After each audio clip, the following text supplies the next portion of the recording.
like Browns, Colts. That was, Who yeah. sucks more? I think you picked, these are the hardest picks so far. Right? And I was looking at and I looked at all the point spreads too, and they're all within a few points. It's a tough one. Hey guys, we're going to get started at here. the point spread. I'm just like, Well, dang, you're actually picking That's a a tough really one. good video, or not video, a really good pick. Well, that's good. Ha ha. Break it down. Look at this crazy hair. So Brent. Oh, the Dream Finders? Yeah. Yeah. So I don't need to promote it. Or, Not yet. yeah. Okay. Not defeated. We're gonna get started here in just a couple minutes. Like, Yeah, and I was like, why would you? Why would you think that you could use that? Right. Hello, It people. didn't make sense to me either. And so I was glad. I was going to look into Learning new tricks on Facebook Live. because that's way better. Right. And even country. He's like, oh, I like that picture better. I was like, yeah. Well, and So do we. Until I just thought it was funny that Kev was like, "Can y'all promote?" But it's not ready yet. Right. Training to join the FBI? Charles Tillman? Peanut? Wait, Charles. Jags aren't. We're gonna talk some Jags here in less than 1 minute. I don't have my eyes in, but I'm pretty sure that's what it says. And other stuff too, in case you don't want to hear all about Jags. Peanut Tillman's trying to train for the FBI? Who? Oh.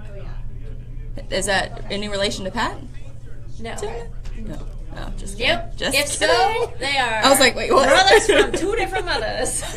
Jags aren't undefeated anymore, but You don't know Peanut? we're still. I don't think so. Okay, sounds I'll good. bring Thank them up and you. you'll be like, oh, that's right. Okay.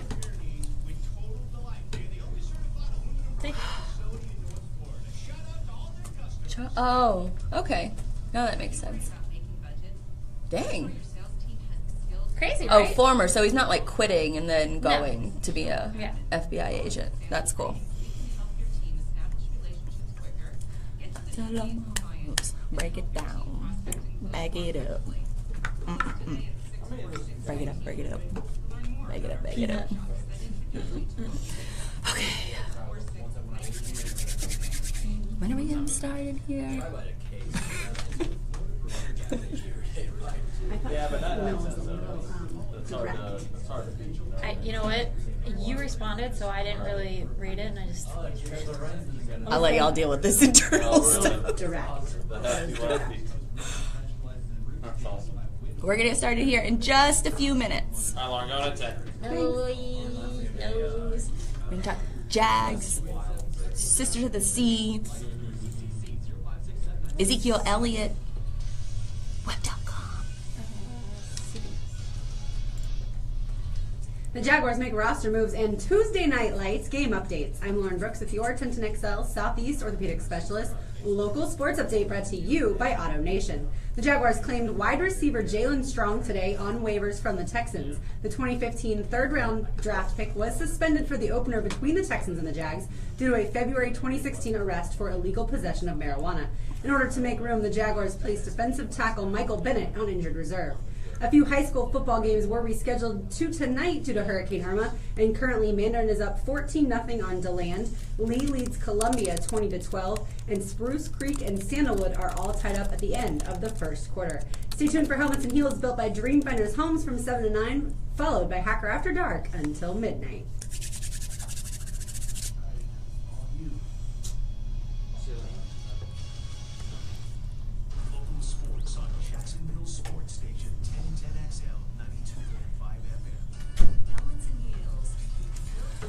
Oh, here we go.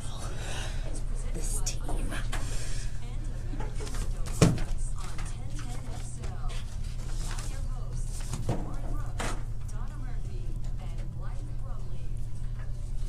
We are going to talk some Jaguars football tonight. Not nearly as fun tonight as it was last Tuesday night.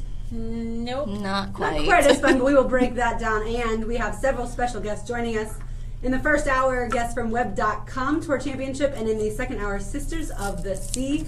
And as always, we'll give you a dose of Daly's Place, and later in the show, you'll have a chance to win the Peterbrook Chocolate Heel. But let's kick things off with our beloved Jaguars. Is this what we're now supposed to expect? Do we have to? Are we crashing back to reality? Or was this possibly just a really bad outing? I think we're going to see a lot of this throughout the entire season. We're going to see week 1 and week 2, and we're going to see a combination of both of these style games. Not necessarily a blowout on the Jaguars creating a blowout, but I do think that we're going to see a lot of these mismatches and unbalanced games throughout the entire season. Would it have been better if last week looked like this and this past Sunday looked like the week 1? Yes. Would have been better, because then you would have been like, yeah, this is what we saw all preseason. That's what we're used to. And then all of a sudden, oh, they fixed it. For me, as far as looking at the teams that the Jaguars played, I think the Titans are a lot better than the Texans. Mm-hmm. So I would way rather the Jaguars beat the bad team and lose to the better team than have beaten a good team and then have lost crappily to a really bad team. That would have been, to me, more demoralizing. This was a game where the Jaguars defense played really, really, really well for 30 minutes. Mm-hmm. And then the Jaguars defense decided that the offense was going to do absolutely nothing, and there wasn't a whole lot of more that they could do. And then the offense was honestly what the three of us talked about throughout all offseason, most of the preseason. We were really afraid that running back Leonard Fournette wouldn't be able to change the entire offense, and we thought maybe week 1 he could. We saw this past week against the Titans he can't, because defenses are going to figure out what to do. Well, it's just it's last year all over again when they get in that first down, they don't make it, and they get penalized, and they lose yardage. So now it's second and wicked long, and then they are like, all right, Blake, throw it. What? Why? You're not on third down yet. Give the ball off. Hand it. See if they can gain some yardage. They were just, you know what? Blake, just throw it. And we're like, no. We all as fans know that doesn't work.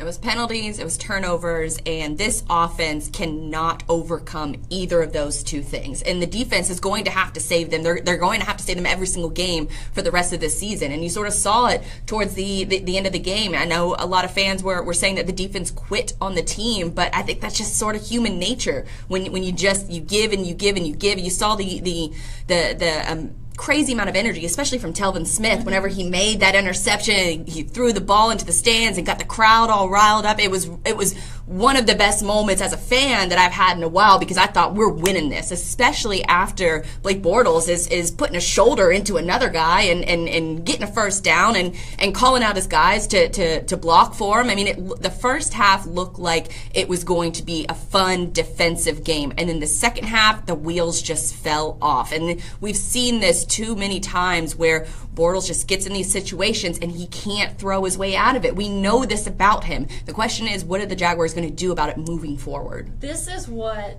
ticks me off every time I watch him, is when they show him on the sidelines and he's spinning that damn ball in his hand. Just fling, like he's on the sidelines of Friday Night Football. Why are you doing that? To me, it just reeks of immaturity. I don't know why it bothers me so much. Maybe because he can't throw a spiral, and he's just god-awful at a lot of times. But I don't want to see you fooling around on the sidelines. How about you throw to Henny and you practice your spiral? How about you sit and look at the tablet? Like, if you watch every other game in the NFL, you see Brady, Breeze, every quarterback that actually knows what they're doing, and they're studying the tablet. What did I do wrong? All right, what are the defenses looking like? He does not do that. I never see him on a tablet. Never, ever do I see him studying what play went wrong. Well, and last week I was really high on the play calling, and this week I did not like the fact that Blake was supposed to throw it to Mercedes Lewis. He's not a great pass-catching tight end. We know that. So why on earth is that in the playbook? Maybe get the O'Shaughnessy kid involved a little bit more. But I think overall, as far as the defense quitting, I think there was a little bit of give. I won't call it quit, but I do think that most other games, I hope that there's not going to be that level of of big plays made on third down. I don't blame him for the I guess the lack of energy towards the end of the game. I think that's a natural human reaction. It's a blowout game. Why risk injury? It just get yourself ready for the next game. I don't fault them at all because I would do the same thing. See, I don't look at it that way as they quit it. I just look at it as they were exhausted. Right. In the heat, they're out there the whole second half because the offense can't get a first down. We're just sitting in the stands and we're baking. Right. They're out there in full pads, uniform, playing against and getting slammed into other guys. Like I can only imagine the level of toughness that it takes to play in temperatures like that. But it was evident towards the end of the game that they lost the passion to give it their 110%. And now the next time the Jaguars are home is going to be mid-October.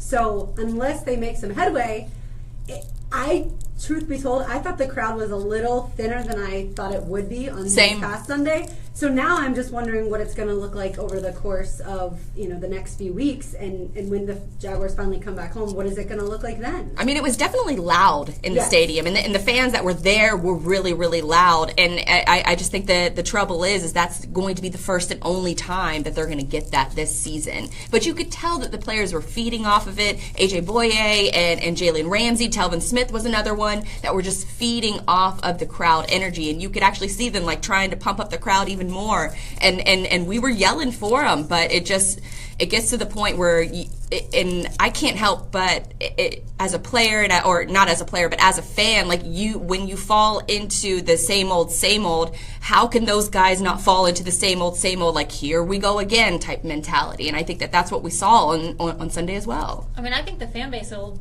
obviously be determined for what they do the next few weeks for when they do return, but you got to sit there and be like, well, it could be worse. We could be the Chargers fans. So you're okay. Well, I will say, too, that if before the season started, if you would have asked a lot of fans, look, you'll be 500 after 2 weeks of the first 2 weeks of the season, everybody would have signed up for it. So it's not like the sky is falling, but this is a perfect example of just Blake is not the guy, and we're going to have to deal with this for the next month or so until a change is made. Well, and I do think that there are a lot of people sitting in the stands on Sunday going, why is Blake Bortles still in the game? We know that once a turnover happens, and certainly that strip fumble, that sack fumble, that hurt, and right away you knew that it was only going to go farther downhill. So I think a lot of people were wondering, will we see a different quarterback in this game? Knowing that it's likely not going to happen with everything that we've heard. But Blake is on the injury report with the wrist injury. So the Jaguars went ahead and signed quarterback Ryan Nassib, and he's very familiar with the organization. But yet he's still listed third on the depth chart behind Henne. So to me, if they weren't going to put Henne in this past Sunday's game, it's not like we're going to see Nassib anytime soon when it comes for a quarterback change, even though we've all been screaming for one for quite some time. No, well, I think we'll see Henne before we ever see Nassib. And I think that if a permanent change is made, it's not going to happen until the first week after the bye week, which we're not taking the bye week after London. This is the first time I think that they're choosing to do this. It's 7 or 8 is going to be, week 7 or 8, maybe 9 is going to be our bye week this year. So I think if we do see a change, it'll be Henne first, and then it'll be Nassib maybe to close out the season. Because you don't want to show to your fan base and to the rest of the guys that are out there that are fighting every play that you've given up on the season. And I think when you start going towards other quarterbacks, are you going to make that move sooner rather than later? Because there are other players on the team that openly have expressed either through social media or privately through their own media sources that they don't want, that they don't believe in Blake. Well, and at some point, we always wonder, is there going to be a division between the offense and the defense? Isn't it already existing? It's just not really, they're never going to talk about it? There was a division. I know a lot of people are talking about Allen Robinson right now, and now that the offense is really missing him. Who's to say that Allen Robinson and Blake Bortles even had a good rapport before the season started? We all heard the Mike comment, keep the ball in bounds, bro. That comment that he made during training camp. So who's to say that Allen Robinson would even make a difference on this team if his own offense and the defense don't believe in Blake? And I do think A-Rob would make a difference because he is a pretty short target. He's a big guy. He's able to win 50-50 balls. And we did see Blake and Allen Robinson have a good chemistry throughout training camp. A-Rob had a really good camp. A-Rob and Blake played together all last year. How many wins did that account to? But last year, Allen Robinson didn't have a great year, and they were not on the same page. So, just because it did exist in training camp doesn't mean that it was going to play out. But I do think that the Jaguars are hurting deeply without him for the entire season. Marquise Lee is not a physical receiver. He's a fast guy, but he's not a physical guy. We saw that play out over the last 2 weeks. And certainly they're really bereft at tight end at this point. That's, to me, one of the biggest position groups. I know they tried to get Michael Rivera. They got him. And then he's on IR. But that, to me, is one of those ones where you could have done something in the draft, maybe instead absolutely, of because that gotten a tight end. And that was my big gripe too, is that in the offseason they should have addressed, or not in the offseason, but in the draft they should have addressed the tight end position, because they never. The draft is where you require cheap, good talent, and they signed a free agent tight end before the draft ever occurred, and this was supposed to be one of the most deep tight end drafts in recent years. And so it's just bad offseason move after bad offseason move, and when you look back on it, you start putting all the pieces together, and this will be one of those seasons where it's going to be up and down the entire time, but this Jaguars organization cannot say to this team that they're going to give up, and I think that by continuing to play Blake that you're essentially giving up on the season. We will continue to talk Jaguars as the night goes along, but coming up next, Cheyenne Overby and Steven Brown are going to join us to talk a little Web.com Tour Championship and the fun events coming up with that. You're listening to Helmets and Heels built by Dream Fenders Homes on 1010XL. Are they coming in studio? They were supposed to. Cheyenne's on hold already. Yeah, thank you. I saw that she called the hotline. Cheyenne emailed me at I've had probably 30 emails back and forth with this person about tonight, and then she emailed me at 4, and she's like, is it okay if we just call in? And I was like, actually, we only have one phone line. She's like, oh, we'll be together. And I was like, okay, that's fine, I don't care. But don't tell me you're coming in. Right. And make me send you the address and the instructions for how to get from the front door to here. You know what I mean? It's a process for someone who's never been here before. Right. Whatever. Hey, Tyler, when is my live spot? Because it's in my office. My goodness. Welcome in, Facebook. What'd you say? Thank you guys for tuning in. Okay, we're going to get to some happier, we're going to get to more Jags later on, but we'll get to some happier topics here in a few. We're going to talk a little bit about Ezekiel Elliott. We're going to talk a little bit about Sisters of the Sea, Samantha Ryan. She's going to be joining us here in studio. If you don't know about Sisters of the Sea, they're a local company in Jacksonville that promotes surf events and women in surfing here on the First Coast. And if you're not familiar with sort of the surf scene in Jacksonville, North Florida is one of the top places on the East Coast for surfing. So the fact that, we have an organization here in town that's been around since 1997 promoting the female surf lifestyle, it's kind of cool to be able to bring that beach culture to 1010, because I don't know that they really talk much surfing here on the station at all. So this will be kind of cool to get that perspective on air. I have been going a mile a minute since 7:30 in the morning. It's like the week is longer after a bad loss. We left early, I was going to ask you that. Early. That a little bit. I think it was middle of the third quarter. Waited for 30 minutes for a drink during halftime. Wow. 30 minutes. Did you see this Katy Perry, Oklahoma story? That's hilarious. That was one of my... Was that one of your things? No, I remember because she was at Ole Miss, and Ole Miss beat Alabama that game. Because I was working, I was covering college football during that time, and she went out and partied with the team and fans after the Ole Miss upset Alabama. And there's pictures of her or videos of her doing shots in the area bars. That's And not surprising. she was, I'm pretty sure she was drunk during College Game Day. Yeah, she looked it. And that I remember watching that. sweater is so awful. She's her hair. She thought Yes. Trevor Knight was cute. Yes. Every time I hear, Trevor Knight, call me. Call me. do you I gotta hear see me, it. Trevor Knight? Trevor Knight, creepy. He's pretty hot, but he had a girlfriend at the time, so it was a little awkward. Images, that's who he is. He kind of looks like Carson Palmer. Did he get The other drafted? reason I Or wanted is to he still come there? in studio is because the one chick owns Hotel Palm, so I wanted to meet her. Oh. And be so what special Is she in events do you have PR? coming Is up? he at Texas A&M now? 'Cause I see Why him. do I feel like I Only know job is that in her Hotel name? Palms. Yeah. Well, I know a chick named Steven, and I wanted to know if that was the same Steven. That's the other reason I wanted them to come to the studio. And I'm highly annoyed that I'm not getting any of this. He was drafted by the Falcons. It's fine. Oh. How about that? I did not know. What did Baker Mayfield say? What was he blaming Katy Perry for? Hold on. He's a little pistol. I kind of like that. Collapse in 2014. Because when she came on and she made the pick, and then she mentioned that she liked Trevor Knight, and then they lost the game and finished 4-5 on the season. So then they asked him about the feud between her and Taylor Swift, and he said there's no comparison. He backed Swift. Dang. Well, I feel like I'm talking to a bunch of like kindergartners. can I push this up just a little bit because I can't see Lauren's face? It like covers your eyes, and I'm like, is she going to me or? It happens with Brent. Brent will always move around when we do the show because he likes to look. He always looks everybody in the eye. Yeah. Most of us do, but like Frank and Hayes, I can easily see them, but Brent and I can't really see each other. He looks very similar to Carson Palmer, though. I think. I'm coming back. Thank you. Come back. Who wants to go second? I'll go second. Okay. What do you mean go? Oh, I was like, what do you mean go second?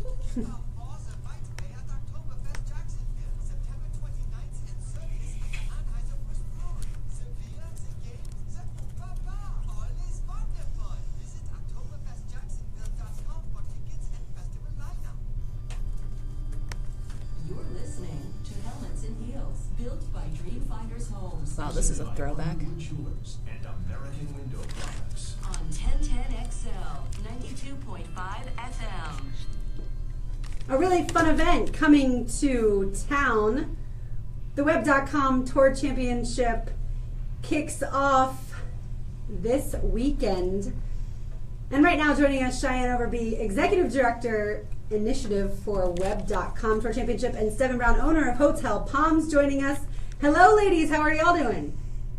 We're doing good. How are y'all? We're so excited to be with you. We are fantastic. Thanks so much for joining us. Let's get it started with the free junior clinic. Tell people, how can kids get involved with that? Yeah, so we've got a big tournament coming up for anyone that doesn't know. It's the Web.com Tour Championship, played out at Atlantic Beach Country Club, and as a part of that, we have a free junior clinic on Monday, which is sort of part of our kickoff, and I'll let Steven talk more about the rest of it. But the junior clinic is completely free for kids 4 to 18, and they get a chance to come out and interact with the Web.com Tour professionals, have some good food and a goodie bag, and we bring them out for the rest of the week to enjoy the tournament. But we'd love to have 700 kids out here. So all you have to do is go online and register to www.webtourchampionship.com. Again, completely free. Parents are welcome to come accompany the kids and hang out during it. But we'd love to see everybody out. It seems like you guys are trying to make it very similar to the Players' Championship, and you have so many events, and one that caught my eye was Saturday, which is Canines for Warriors Day. Yeah, the military appreciation is such a big part of the PGA Tour. We have so much respect for all the organizations that are out there raising funds for our military service men and women. The big partner of the tour is Birdie for the Brave program, and so you see lots of PGA Tour events incorporating military appreciation days and organizations, and we're so excited to have Canines for Warriors on site on Saturday. They've been a great partner, and certainly hope that it helps increase and raise awareness for their mission and the important work that they do, for our veterans.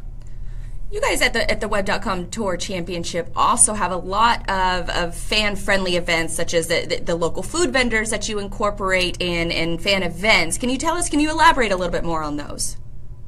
Yeah, absolutely. So, we want anyone to be able to come out to the tournament and have a great day, whether you're here, as a ground ticket holder or in a hospitality venue. So a lot of what we focus on is fan experience and how we can enhance that. So for everyone that's coming out, you'll see when you come through the main spectator entrance, our fan zone. That's going to have incredible food from Taco Lou and Cole Haynes, and Hippo Pop's is going to be out here with us, and we're going to be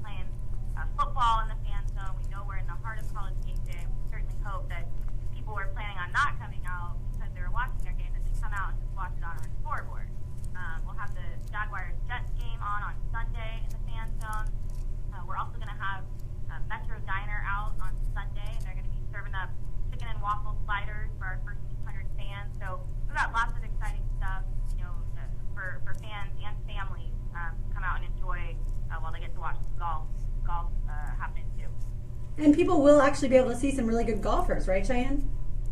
They will. So, these guys on the web.com tour, they're the next wave of stars headed to the PGA Tour, and it's, incredible competitive golf. And unique to the web.com Tour Championship, this is their last opportunity for the season to secure their PGA Tour cards. So, we often talk about there's this very intense environment for the players and their families. And on the flip side of that, we've got an awesome, fun tournament happening. So it creates a really awesome atmosphere. But, Justin Thomas was on the web.com tour a couple years ago. Jason Day, Bubba Watson, those guys all came to the web.com tour. So you're seeing world-class golf right in your backyard. Now, fans and listeners have been able to win tickets to the Web.com Championship through us and the station, but if they're not one of those lucky few, how could they get tickets? So all they have to do is go to webtourchampionship.com.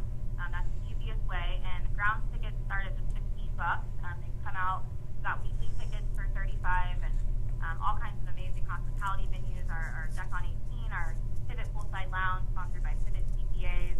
But there's a variety of ticket options for all fans. So they just go to webtourchampionship.com. That'll help direct them where they should go.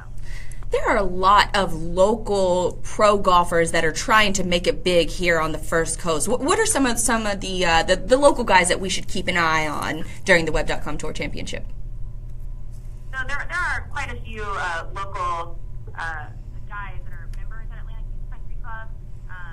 Sam Saunders is a member out here. Chris Baker is a member out here. A lot of young guys that grew up in this club and that call the Atlantic Beach Country Club their home club.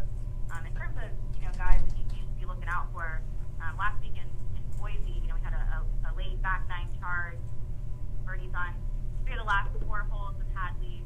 A lot of exciting stuff that happens on all these tournaments, and will surely happen while they're here. While they're here too. Sounds excellent. Cheyenne, thanks so much. Let's talk to Steven now about the North Beach kickoff. Yeah, Monday, September 25th at the Beach Town Center from 5 to 9. It's a free event, and for those who don't know what Beach Town Center is, it's the central business district of Neptune and Atlantic Beach. So it's literally where Atlantic Boulevard meets the ocean, and we're going to have main stage entertainment. Our headliner is Slow Tribe. They're like a street funk band out of New Orleans. Super cool. They have like their own horn section, so people better bring their dancing shoes. It's definitely family friendly. But with that said, there is going to be a craft beer garden. We have 4 awesome local breweries that will be a part of that garden, including Southern Swells, Atlantic Beach Brewing Company, Ardwolf, and Intuition. We're also going to have, this is pretty cool, it's called Tended Bar. It's a local company, but it's backed by Mark Cuban, and it's an automated alcoholic beverage dispensing system. So that's going to be doing mixed drinks, and then we will have craft cocktails served up by St. Augustine Distillery, premium wine, food village with great Beaches Town Center vendors, including Toes Tavern, Ragtime, Ocean 60, Hawkers, Sliders, and Mezza Restaurant and Bar. We'll also have a merchant marketplace, which is going to be a tinted area with all great local makers, as well as of the Beaches Town Center, including Sailor Siren, Jaffe's, Big and Willow, Ashton Greer, Red Daisy. And lastly, we'll have a singer-songwriter village at the Courtyard at 201st Street, which is also sponsored by Southern Grounds, and we'll have a different lineup of local singer-songwriters, including Meredith Ray Woodard. So it's going to be a great event. Get people really excited about the tournament. It's a Monday night, so after all the turkey business, I think people are definitely ready to get out and about, enjoy some good weather, some good food, some good entertainment, and logistically, parking's available at the Kmart lot. Eastside Buggies is going to be helping us out, shuttling people back and forth from that lot. Yeah, it's going to be a great time. We're super excited to partner with the Web.com Tour Championship on this great free event. Steven, let's go back to the tended bar. Right? So, Thank you. The automated cocktail machine, do you get to specify how much, say, vodka you want or tequila? How does this work? So it will be loaded, so all the liquor and mixed doubles, essentially. So you know how like when you go to a bar and you order a drink, it's always a single or less? This will actually be dispensing a double. And you get your choice of St. Augustine Distillery vodka, bourbon, or rum coming out of that tinted bar. And a few of the mixers are soda water, OJ, ginger ale, Coke, Diet Coke, just all your regular mixers. And you literally push like, okay, I want vodka, soda. It's like a Coke machine that you would see in like... Yeah! That was my next question. Yeah, it's really cool. And the founder, Justin Honeysuckle, he's a local here in Jacksonville, and he came up with this idea and like randomly wrote an email to Mark Cuban, and boom, Mark Cuban became a backer. Wow. Okay, so since you own Hotel Palms, are you gonna want to put one of these in there at some point? You never know. Hotel Palms, you only serve beer and wine, but having a tinted bar is definitely a conversation that has been had. It is great for hotels and things of that like. Absolutely, and I know not everyone's necessarily tried St. Augustine Distillery vodka, rum, or bourbon. That's the only vodka that I'll typically buy because I like to support locally. And yeah. I can't wait to try the rum and the bourbon. I'll have to get all three when I go, even though they're doubles. That might be a problem. But so that sounds like a lot of fun. So that is again Monday night from 5 to 9 p.m. at the Beaches Town Center. And if people want more information on that, where can they head? They can go to beachestowncenter.com, or they can also go to, as Cheyenne mentioned, the webtourchampionship.com under tournament. North Beach Kickoff to Golf is in the drop down. Perfect. North Beach Kickoff to Golf. It sounds fantastic. And I know Atlantic Beach Country Club is such a beautiful setting for events, and so is the Atlantic Beach and Neptune Beach area. And all you mentioned as far as the restaurants and the shops, those are all certainly from right in there. And it's going to be fantastic. Thank you both, and we will see you Monday night and check out that tinted bar. Yeah, thank you. We look forward to seeing everyone out. Sounds good. Again, web.com Tour Championships taking place right in our backyard. Many thanks to Cheyenne Overby, Executive Director Initiative for web.com Tour Championship, and Seven Brown, owner of Hotel Palms, and especially for informing us of all the fun events upcoming and all that they do for K9 for Warriors. When we come back, we are going to continue our Jaguars talk and a little bit about Ezekiel Elliott as well. You're listening to Helmets and Heels, built by Dreamfinders Homes. Keep it right here on 1010XL. Dreamfinders Homes has communities all over the First Coast, including the beautiful new community, Dunes of Amelia. These are new homes located on beautiful Amelia Island, less than a mile from the beach. Trust me, you will love watching the sunrise over the ocean, and these new homes are move-in ready, starting at just the $280s. You can also buy a vacant lot and build your dream home. The Dunes of Amelia is conveniently located near shopping and dining and plenty of entertainment, so visit Tori or Jason today. Call 310-6584 for more information. Welcome in! Hi! Now bring it on in here, baby. Hi. Nice to meet you. I'm Samantha Ryan of Sisters. No, it's fine. I mean, the antennas are a dead giveaway. Right? Yeah. We had people staying here last weekend through the storm to work on the board and stuff. And Welcome I in, asked Big him, Scott. can these, This thing is the wind to take these power shafts? And he was like, Can I show you guys the These tinted things are bar constructed thing so for a minute? well nowadays. And I was like, oh, because that's what I'm hearing. I don't know if y'all can see That thing's this. too tall and This is the skinny. bar. It's coming down. This is how you pay. You have a wristband. Oh, it's like Disney! So yeah, and so we don't you like. sign up, you get your wristband, and you link it to your payment. Once you've done that, you never have to go through the payment line again. You just have to go up there, touch the screen, what you want, Whoa. and you're done. That's awesome! And it tells you alcohol, 2 seconds. It'll take 2 seconds. Badass! 3 seconds for your mixed drink. I feel like the Jaguars should get one of these things because I waited 30 minutes for a beer during halftime, missed part of the game on Sunday because... I want to know this. Obviously, Mark Cuban, but this is on Shark Tank. So somebody brought this idea, and he bought this idea. That's awesome. Yeah. I love Shark Tank. That's an awesome show. Well, it's applications. We just got Samantha Ryan from Sisters of the Sea. She's in. So what's up? Set one up in your residential area. A tinted bar? How cool is that tinted bar thing? I don't know if you guys can see that. I'll post a link to it in the comments. I don't know if you guys could have seen it. Let me find it really quick. But it was on Shark Tank. I don't know if you guys heard. That's what Donna just said. But it's like one of those Coke machines at a fast food restaurant where you can just go up and those things always sort of confuse me and freak me out. So I wonder. With the ones at like Firehouse or something. Where there's like, yeah. oh, you're giving me a lot of choices. All right, I'm gonna post the link just in a second. And that's like his favorite hobby. So we all went to El Salvador in March. To And the tend three of them all bar. started. Somebody else. And then Hotel I mini decided bars. to You can run a create it book. as a This hotel is mini kinda bar. nice too, though. Yeah, you talk about being off the grid. El Salvador. You don't even need Oh, to I pay a still have working bartender. emails. Nope. You don't have to worry about paying This is driving tips. me crazy. Oh my God, that's funny. Yeah. It was But how awesome. cool is this? You can rent one for like a private event. Yeah. You don't even have to worry. How much does it cost for a private event? If you want to know, you can drop them a line. Jaguars for 20 years. As a head Airport coach. bars. She said something about NBC Sports. Well, now he's with NBC Sports, but he Okay. was. He has a place Big on time. Front Street, right? Well, yeah, that's like a for a happy storefront. marriage. I don't be working like because he's traveling so much with NBC, and he sees a few patients. He's a cash pay, Okay. but a lot of old players really call him up. Gotcha. That makes But, sense. but no, it's just funny. I walk in, it's all Jaguars. I personally did 13 seasons for the Jaguars. Yeah. I feel like I did. You know, Absolutely. going to dinner, he's on the phone. You know, waking up in the middle of the night, Kyle Brady's calling, he's infected, cut his finger. You know, Oh my We had gosh. Kyle Brady on Frank's show earlier. the guy that took an axe to his. Yeah. Just like that was at 95 Cordova when food just got served.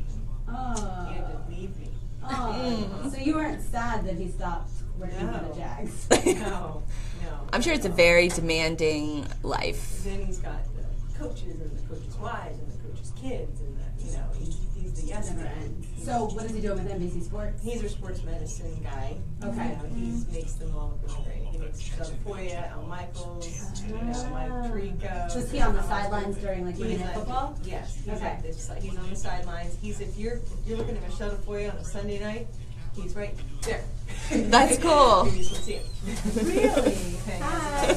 Anyway, so yeah, he's That's- and so he just says what he sees because he knows it so well. Ah. You know, See, I just always assumed that was. he's the injury guy, but he's That not the was- only network that has someone in his capacity.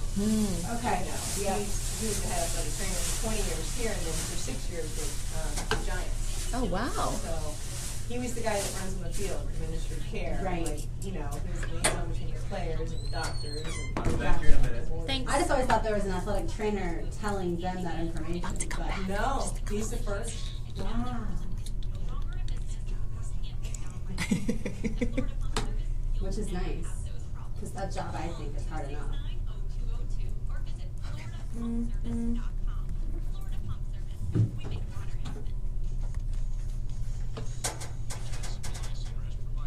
We can have, yeah, no, you're good. We can have you on at 8 if you want instead of 8:15. Oh, I just want to get early and get out of the house with children.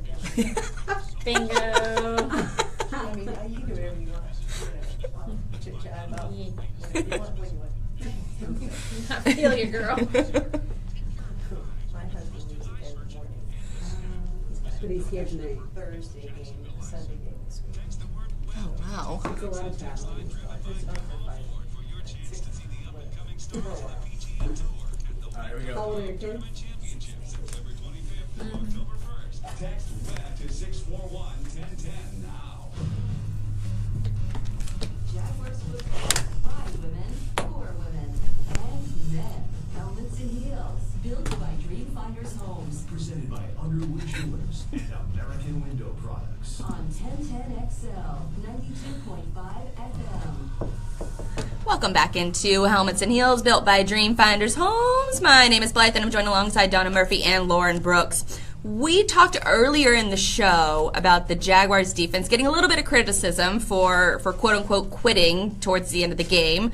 But another player that also got accused of quitting, probably more egregiously, is Cowboys running back Ezekiel Elliott. When there was a play late in the game, quarterback threw an interception, and he didn't even bother to try tackling the guy who caught the interception. And so it sort of leads to the question that is quitting ever acceptable during a game? What are you doing if you're in the shoes of those athletes? No, quitting is never acceptable. Even during the Jaguars game last Sunday? No, and I'm not I don't agree with you on the defense quitting. I don't think they did. I think they just got exhausted. From quitting carrying. is a strong word to Yeah. say that. So I wouldn't necessarily say that they quit, but they didn't have the same level of energy. No. And so however you want to phrase it is... If I'm a teammate of someone I don't think is given 100%, I am in their face. I am in their face because that's ridiculous. I don't care what the scoreboard says. You play until the whistle blows. I will go all, we are Marshall on you with that quote if you want. But I know. And for me, I kind of laughed at this just for the fact of, haha, Jerry Jones, you and your stupid team. That's how I always feel. But, of course, Jerry came out and came to his defense of Zeke. But then he called out the rest of his team saying, well, anybody else could have ran down the ball and nobody did. So...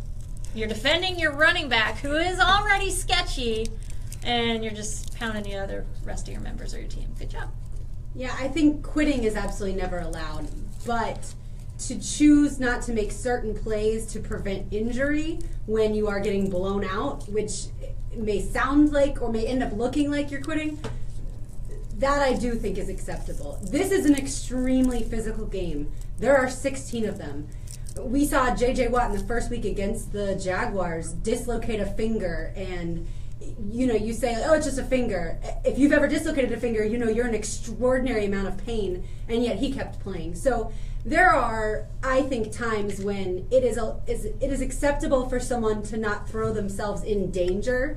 A lot of times on special teams, if the game is already determined. And for me, the Jaguars game was absolutely determined in the fourth quarter. The Jaguars defense fell apart in the third quarter when the game was still close enough. So I think they just got beat, and I think they were worn out. I don't think they quit.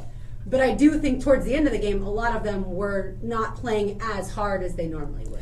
And players have talked previously, I think it was on Jaguars Today, that Donovan Darius was talking about how there's 3 different levels to the intensity level of when you're playing. There's the preseason intensity level, there's regular season, and then there's playoffs. And I think that this could be an example of, a preseason sort of intensity level when you're getting blown out. Because there's not that same amount of intensity earlier, as there is earlier in the game when you're only down by 3 points. Instead, you're down by 20 points, and it's like, well, what's the point? Why would I risk injury and get hurt for a meaningless game now? It becomes a meaningless game. If it's still within one score, maybe even 10 points, I would say absolutely not. Do not quit. Do not lower your intensity level. But if it's more than 20 points, I definitely sympathize with those guys, and you want to look out for it. And I know it's a team sport, but you also want to look out for number one. The average career length for an NFL player is 3.5 years. You get hurt, you get cut, you lose out on an entire career of earnings. See,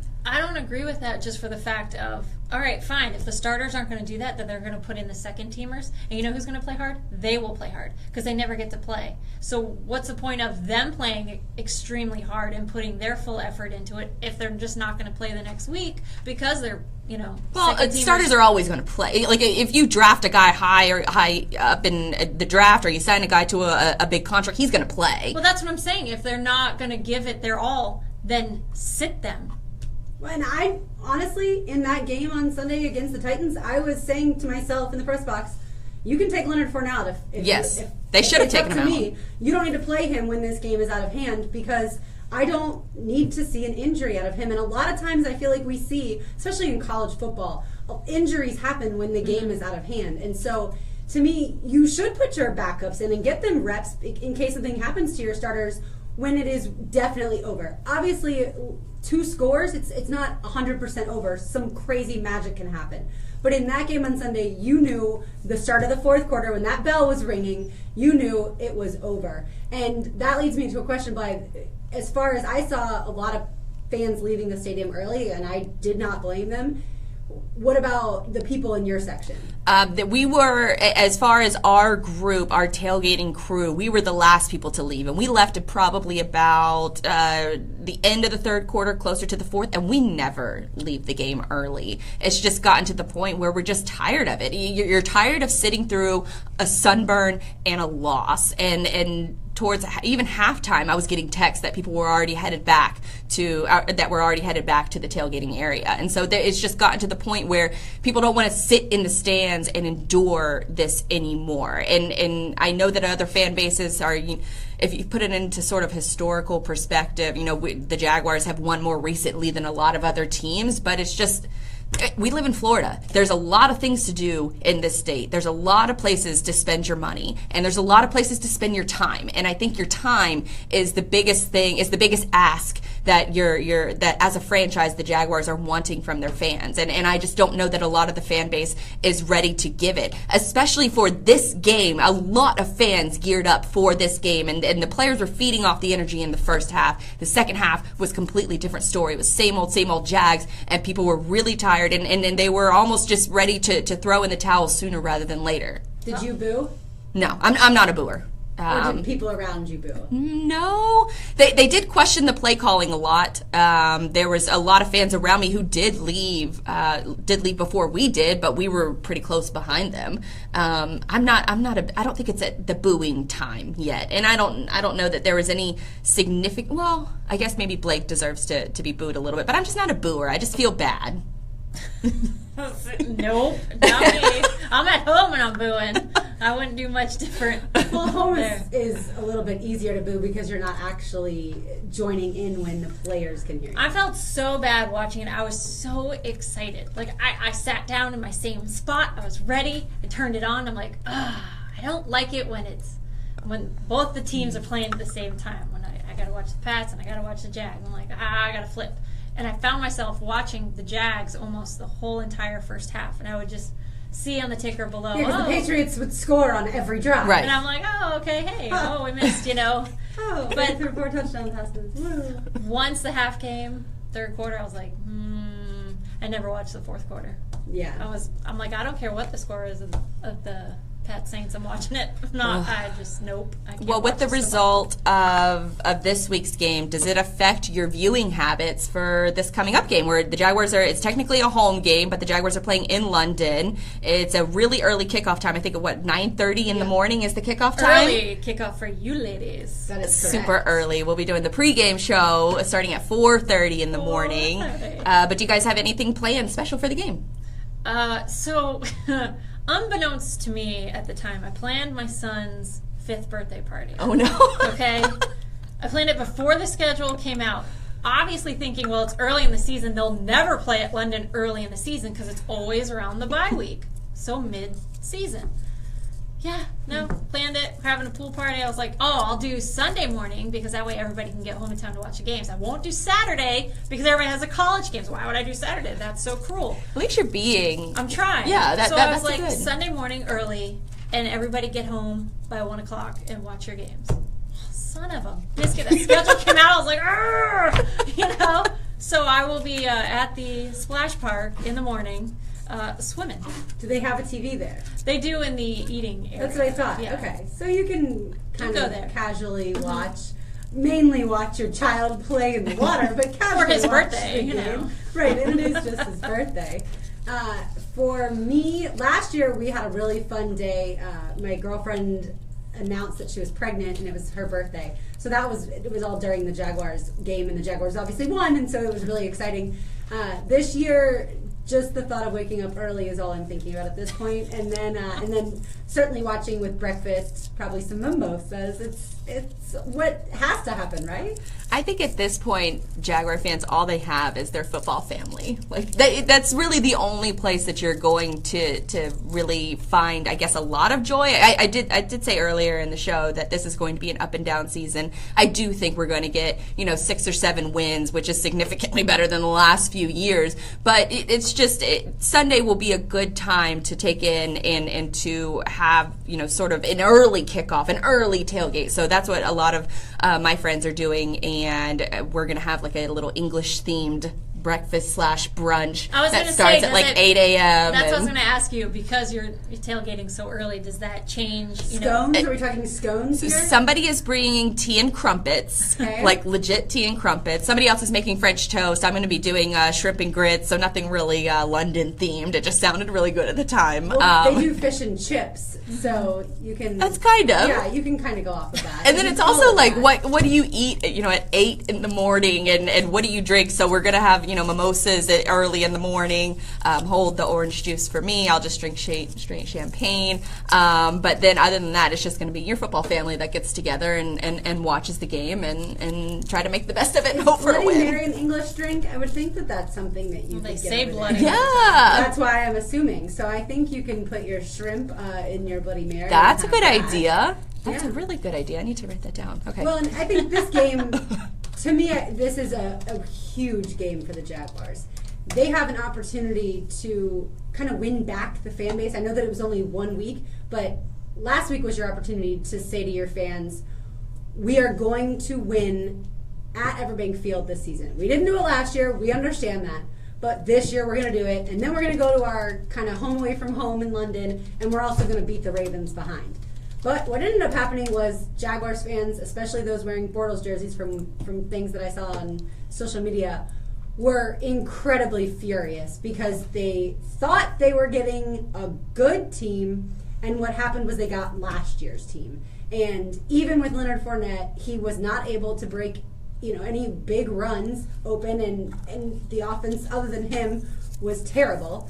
So to me, this Sunday's game is massive for kind of the pulse of the fan base. Really, I think the fan base is sort of already apathetic at this point. And if you're I get it. Like if you're upset after last week's performance, but what have you been paying attention to? All off season, it's been a gong show. Like, why would you expect anything different during the season?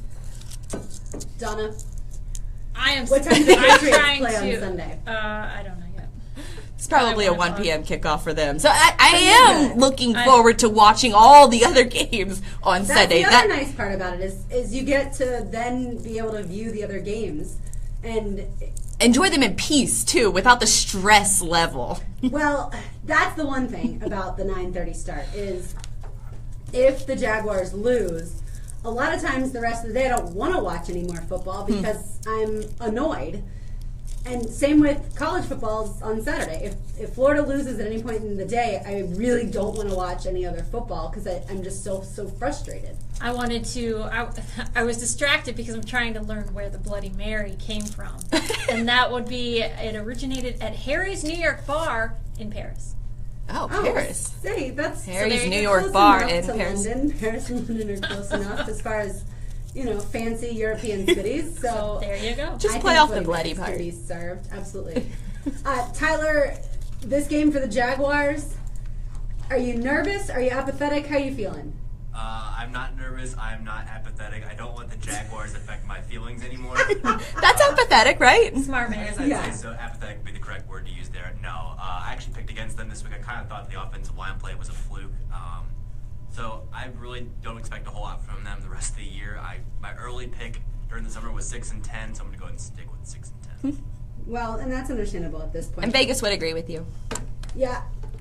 The one thing is you've got two teams going up against each other with the Jaguars and the Ravens that have pretty solid defenses. And the Ravens have been excellent when it comes to creating turnovers. So if the Jaguars can win the turnover margin this week, and if they're able to run the ball just a little bit, I think they'll be fine. But if they are forced to, if they're going to have to rely on Blake throwing the football, it's going to be potentially a bloody bath.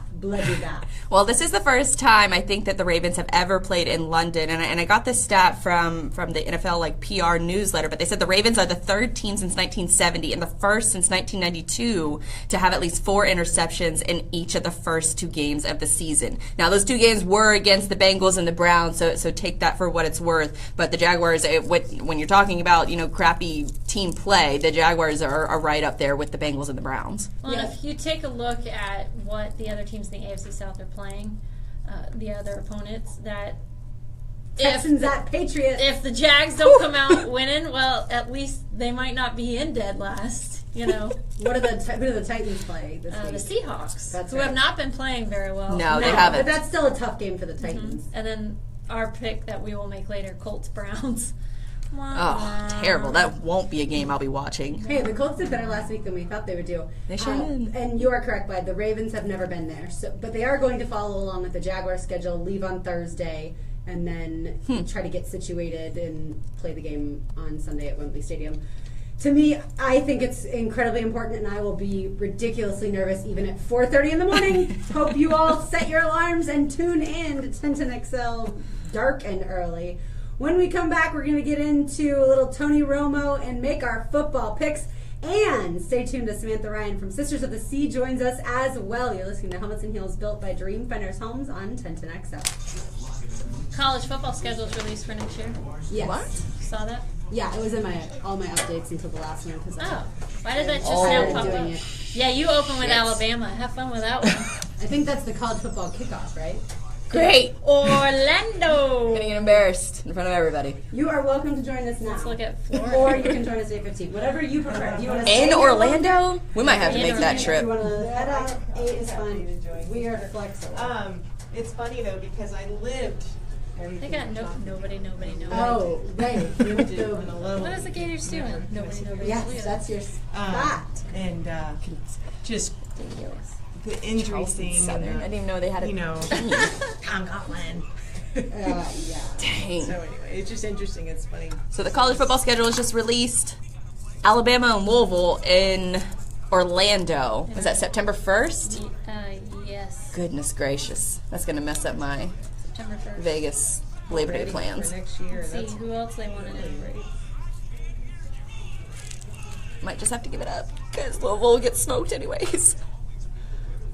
Especially when Lamar goes to the draft Yeah, I and think- Bobby Petrino leaves for the SEC. When the news came out that Doug Marrone was going to be the head coach, people were like, "Are you kidding me?" And then when it was announced, like an So hour did you later, just give me that like the Coughlin SEC? made sense. Welcome in, guys. If this is your first time tuning in, we're here every Tuesday night from 7 to 9 p.m. You can watch us live on Facebook live stream, or you can listen to us locally here in town on 1010XL on AM or 92.5 FM. beyond irresponsible. We're still going to talk a little bit about Ezekiel Elliott. No, we're not. No more Ezekiel Elliott. We're actually going to talk about Tony Romo. We're going to talk with Samantha Ryan of Sisters of the Sea. What else are we going to talk about? Two for me. Oh, Jets and Marshawn Lynch. So we're going to talk a little bit about Marshawn Lynch dancing on the sidelines. Yep. We're going to have our picks for this week. David Garrard. Oh, I didn't even pick the And Mississippi David was State never Georgia game. Great, but He was David a at utility least- player. He was So, if y'all haven't paid attention to our football picks in the past, what we do is we pick one college game and 3 NFL games. You like that, right? That's what I've been doing. Yeah. Oh, yeah. So you and me are winning with 6. Oh, I'm We have sure. 6 total wins. So Donna and I are winning right now. Tyler has 5. Tyler has 5, Lauren has 2, and Donna and I each have 6 correct picks. Everything changed for him that day. If only I was putting money on the games, which I need to. Need to. It just feels like we're the stepchildren of the NFL. Do y'all ever bet? It does sometimes. Sports betting? We had David and No. Mary on their TJ show goes playing poker all one the night. time. It was So so that much is fun. betting. We had But them Yeah. not sports betting. talk about how they first met and You know, you do your fun thing. question Like, and answer stuff. Your son squares is and march taller He than is her. Yeah. Not that big. that's hard because she's No, tiny. yeah, she is tiny. Yeah. And Yeah. they have the whole fitness thing now. Yeah, retro fitness. I had heard that he wanted to sell it, but I don't know if that's still the case or not. I'm sure so at some point. That's what you do. You build it up, use your name. Yeah. And Bye. yeah. Anyway. Yeah. It's fine. It's just funny that it's the Jaguars on before, you know. Well, I know that's what this whole show is about, but it's just I haven't watched it. I haven't paid attention just because I served they did it. Sure. I don't blame you.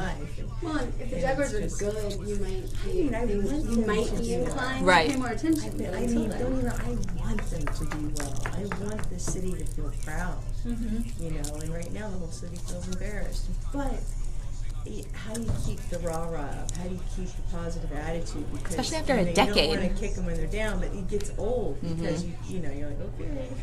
Right. It's really old. We do a Sunday morning, at least pre-game show before every Jaguars game. And so last year at like 11 losses by that point. It's like, what do you say? What do you talk about? What Yeah, else exactly. to say. We started talking about other NFL stories because Yeah, that's yeah. that's more fun. It makes for a more enjoyable And show. that's the thing is, listeners can tell when our energy levels, are up and down, and when You don't talk want to about the be a same downer, but it's awful product, you they're have down. not a lot to speak about Right. on the positive side, so you're kind of Same old, right? right. I'm just happy that my husband doesn't have to I get got a Romo players clip to come back ready with. Sweet. for Sunday because that was stressful. Is it him talking about himself that he's one of the best quarterbacks? No, it's him predicting like that fade route. Oh, okay. Flagship station of the Jacksonville. They were talking about like the best quarterbacks, and he's like, "Yeah, one of the amongst one of the best." And he's like, just laughing about himself. I'm like, I like it. I like it. Kind of surprised. Delivered to your mom or loved one from Q Flowers. Girls just want to talk football. More helmets and heels. Built by Dreamfinders Homes. Presented by Underwood Jewelers and American Window Products. Now on 1010XL, 92.5 FM. Up for the fade inside to 16. The pass to the end zone, and it is 16. It's Coleman for the touchdown.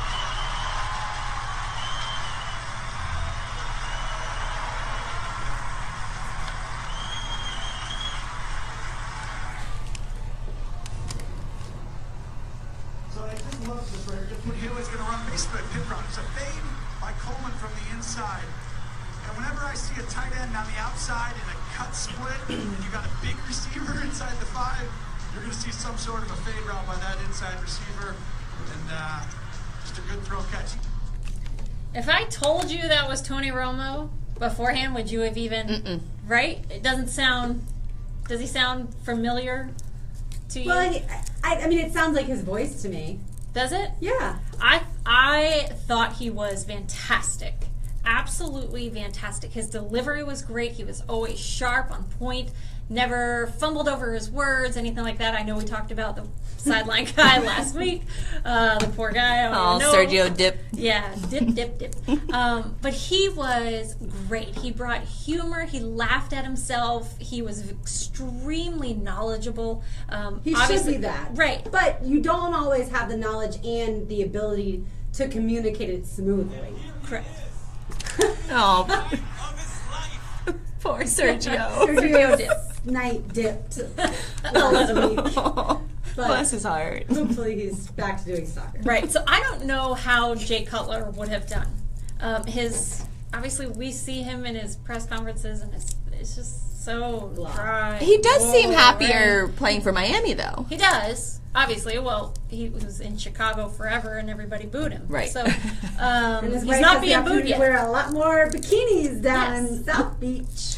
But I have to say, I'm a huge fan. I never really was a Tony Romo fan, just because I'm not really a Dallas fan. But Really? he You're not? is, I know, he is great. And I will listen to him. I always love Jim Nantz anyways, but I will listen to him any chance I get. There was one play, Brady threw it away, and it was it was intercepted, but he knew right away that there was 12 men on the field, so it was a free play, although no one knew that yet. And Romo was like, there is no way he would have thrown that play or thrown that pass if he thought this was a normal play. And this is before the refs called the 12 men on the field. Jim Nantz said, did Brady all of a sudden lose his mind? What happened? And it was just fun banter, listening back and forth. Now, I know that we've talked about, do you listen, do you tune in because of somebody? And I don't, but I love this connection together, that it will be more enjoyable, and I will listen to the little things that he says, because he called a lot of plays correctly. He would say what he would do, and that's what they would do. But I definitely will tune out because of who is commenting. So you will Commenting. tune in now because of Tony Romo. I will love to enjoy listening to Because him. it's pretty rare to have somebody that's almost universally accepted on social media, and he's been getting nothing but praise on. And he's brand new, and no one knew what he Right. would do. And he joined the #1 team immediately. Right. It's not like he worked himself up through the ranks. And there were a lot of media types that were very upset about that because they felt that he should have, sort of proved himself at the lower ranks before ever getting offered the top-notch job. And for the CBS Today, the NFL Today, they did Tony Romo came in on the screen, and Phil Simms was like, "Hello, how's that seat feeling for you?" And it was very, you're like, oh, but then they laughed about it. That's cool. So they played to the elephant in the room. Yes. That's cool. Huh. Well, and I didn't get to see Sunday morning's ESPN NFL Countdown, so I can't wait to critique it this Sunday. I'll be able to watch over when the Jags are on commercial, because I really want to see if they fix some of the camera angles. But as far as Romo goes, I haven't been able to listen to him yet, and I'm looking forward to it because, like Blythe said, people are raving about him, and you don't expect that when, yes, he did 8 practice games. Okay, that doesn't necessarily mean he's going to be good when the lights go on for real. But it is so much fun when I have gone back and watched a lot of what he's been able to do. It is so much fun to listen to someone tell you what's about to happen, because then your eyes are trained to watch which side of the field the ball is going to go. Then you automatically can watch the left tackle or the left guard or the opposite side, right? And so you can follow the ball, I think, more easily. Or when it comes to the receivers, you know who to keep an eye on. I just think that part of it is fantastic. I was always going to ask why doesn't he just get into coaching? But then you think about the time commitment that coaching takes, and would you want to give up, sort of the cushy job that you have in studio for the sleepless nights and probably a lot of not necessarily sleepless nights, but sleeping at the stadium? Well, and stress. There's no stress in broadcasting. Nope. I guess I shouldn't say there's no stress. Unless you're Joe Buck. There is different stress, but if you're fully prepared as a broadcaster, then it should be kind of stress-free broadcasting. And I would say there's more stress on the play-by-play person because the game's happening so quickly than the color person who has played the game. So to me, I would never even think about coaching if I'm Romo, other than my kids' Pee-wee league. And I would keep this because he's really good at it too. That's the other thing. I mean, we've seen John Gruden kind of toy with the idea of leaving the booth, but why when you make so much money? You don't like Gruden? I can't stand him. Cannot stand Gruden. He loves everybody. He loves everybody. Everybody's great. Gus Bradley was going to move the moon, right? I can't stand him. I love John Gruden's ability to break things down. I understand that you think he's a little too excited and passionate about every single player. He loves every player. Every player is the great. Best at their position. No one stops a run like this guy. And then he gets his agent to play everybody up every couple years when there's a big time head coaching fill that needs to that he wants to throw his name into the mix just so he can get a couple extra million out of ESPN. Smart.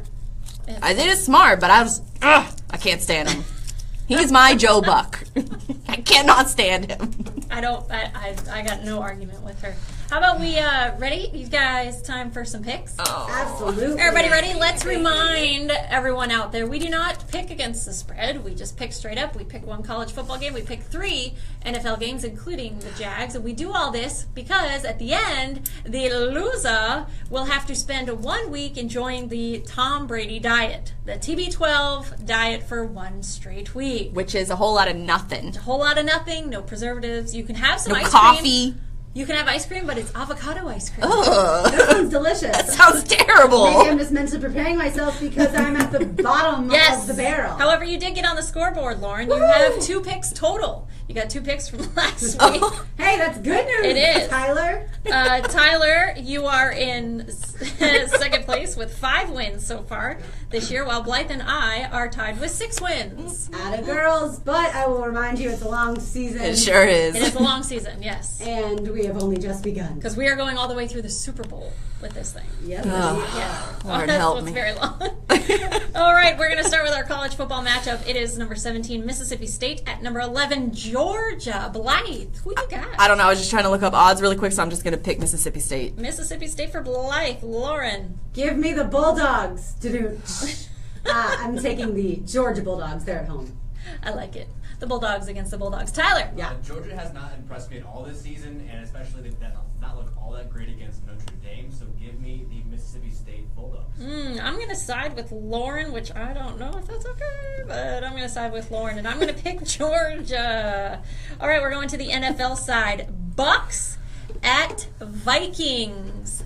Blythe. I'm going to go with the Bucks. I think that they looked really good last week after missing the first week because of Hurricane Irma. And I just really, I watched this team during Hard Knocks, and I really like the vibe that they got going on. So Bucks over the Vikings. Lauren. Same for me. Sam Bradford's questionable with a knee injury. Give me the Tampa Bay Buccaneers. Tyler? Making 3 for 3 with the Bucks. Sam Bradford probably not playing. Has that bone bruise. You probably don't play for a month if you have that. So. Yikes. And everybody's going to go Bucks, huh? Game picker-upper.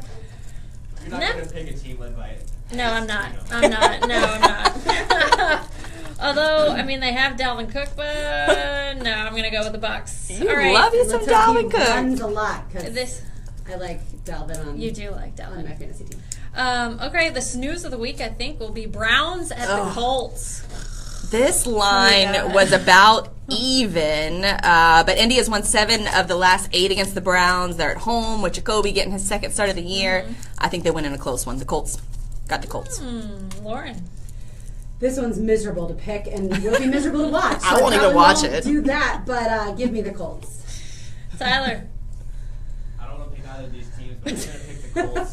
Jacoby Brissett seems like he's really changed that team. If it was Scott Tolzien, I would immediately pick the Browns, but give me the Colts. I do, if Kaiser was playing, which we don't know yet. It was weird. Last week, He had a migraine. randomly in the second quarter just left with migraines. Like, he started getting a migraine during the game, which if you're a Browns fan, your number 1 draft pick revealing he has migraine history, it's awful. So Migraines suck. Who was it? Was it Percy Harvin that had the migraines? Percy. Yeah. Yeah, a.k.a. I just want to smoke weed, right? Is that what it I was? think Kaiser actually hasn't. I think he does. I think a Notre Dame player will, yeah. I will say that I have suffered from migraines in the past, and they are completely debilitating. You cannot Well, do. you feel nauseous. You can't look at the sunlight. There's nothing that fixes it except for darkness and no noise, So- and it's miserable. I would rather have the flu over a migraine any day of the week. The hell that I'm picking the Browns. I'm going to be on my island. I'm going. You're trying to make some moves. I'm going brownie. All right, now, okay. I want to treat this like week 1 and just here we say go. I think we're all going to go on one side. But go ahead, Blythe. Who are you picking, Jags or Ravens? They win in London, so give me the Jags. Whoa, okay. I'm surprised by that one. Lauren. Yeah, the Ravens allow the quarterback to complete less than 50% of the passes. Our quarterback doesn't need any help with incomplete passes. Give me the Ravens. And Tyler? Give me the Ravens. I think it's going to be like a 20-17 game, but I don't think the Jags will score any offensive touchdowns. The defense will have to score if they have any glimmer. How are they getting to 17 then? Two defensive scores, maybe a special team score. Okay, I gotcha. I hope that Blake Bortles will leave a scoring drive, let alone a touchdown. Well, I will say that Ravens rushing defense is not the best. So that's Their offensive line too. So. and they just lost 2 guys. They just lost 1 guy for the whole year, and then another guy is banged up. So that's why I was going with the Jags. He said special team score. Does take it to the house, does that work for Dreamfinders Homes with the London game? Probably not. It's a home game, but Yeah, it's I don't not think home. so. It probably has to be at Everbank. That stinks. I would think. Yeah, but That's the thing. speaking of Dreamfinders Homes, we will be live at the Dreamfinders Model Home in Lexington Park next week. Yes. And in the very near future, fans are going to be able, not really so much fans, listeners who want free food and drinks are going to be able to register on Why can't they be fans? 1010xl.com. They can certainly be fans, but you don't have to be a fan either if you just want to mooch. That's true, too. And so you can head to 1010xl.com, probably starting tomorrow in order to register to come hang out with us from 7 to 9. John, did you make your pick? Yeah, in case you were wondering, Blythe, you're all alone. I'm going to pick the Ravens. Yeah, I'm gonna make a move. Watch. That's fine. I hope you're right. Me too. You know, a Jaguars win in London would be the 3rd year in a row. I That will would be fantastic. happily give up, that pick, that wrong pick for that one. I like it. No! Stop! Now they're gonna lose. Turn it off. They are Just going to cemented. lose. Yes, just You did that on cemented. purpose. Yes, you did. You did that on purpose. Wrong. Yeah. By the way, did you see his excitement speech afterwards? No. Yeah, that was all right. Some of us did some good. Yeah. That's kind of like how Jim McElwain was after Florida's victory over Tennessee. Yeah, That's- that was cool. We learned he has a big arm. What in the world? You're It on was to the crazy. next. On to the next. Yeah, exactly. All right, those are our picks. We will tell you how we did next week. Again, the loser has to do the Tom Brady diet. That is not going to be much fun, but it doesn't come up until January, and you know what? At that point in time, you want to lose a little weight anyway. That's so also it won't be true. the worst thing.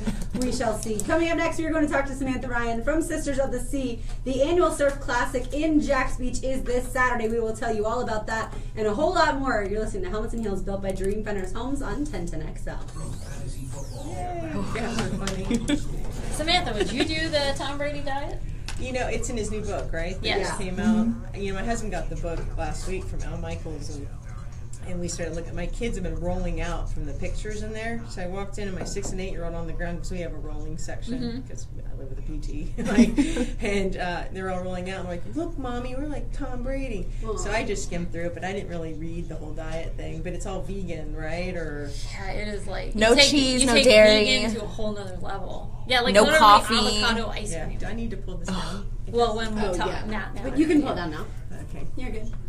Like, yeah. And just get it wherever you feel comfortable, like right about They should have a there. red zone for baseball. I don't like it in my face when we're not on. Right. It's like I think I just Right. have They it did from do like that. if for some reason Mike's Do they? left on or something. Right. They have a mixed channel. So where do y'all live? There's Live a in Jackson? ESPN Gold Palm Beach, Line. Okay. Right Yeah, by that they does there. a lot of have the- mixed. Okay. Where it Yeah. shows you Yeah. like know 6 where people games live. or whatnot. Yeah. Oh, that's Look cool. how fat Maurice Jones-Drew is. He is. He's Oh, such a fatty. Oh yeah, big, he's yeah. gotten big. He That's for still sure. talks to my husband a lot. My husband just keeps harassing him about how fat he is. Yeah. Yeah. Everybody Anyway. tells him, and he's like, whatever. Yeah. When he came I don't to think he training cares. camp. He's fat and happy. He's as wide and he's tall. For sure. Anyway, so yeah, we live at the beach. Yeah. Yeah. Yeah. I was born and raised here. I've lived elsewhere, but I keep coming back. Weren't you in Hawaii for a long I've time been too? Maui for a while. Yeah. I love that. I spent my 20s. Oh, in Maui. nice. I That's was nice. bored. Yeah, no, and I had a good job, so that made it fun because I had money. You know? I wish I would have saved my money and bought a condo over there if I would think yeah. instead of a heck of a lot of sushi. Sake. How true, or I guess how true is the movie Blue Crush? Oh, I mean that's. I was on Maui. That's on the North Shore. So, I mean, it's kind of canned. Yeah. You know what I mean? But the gals up there work hard, and the school system's horrible.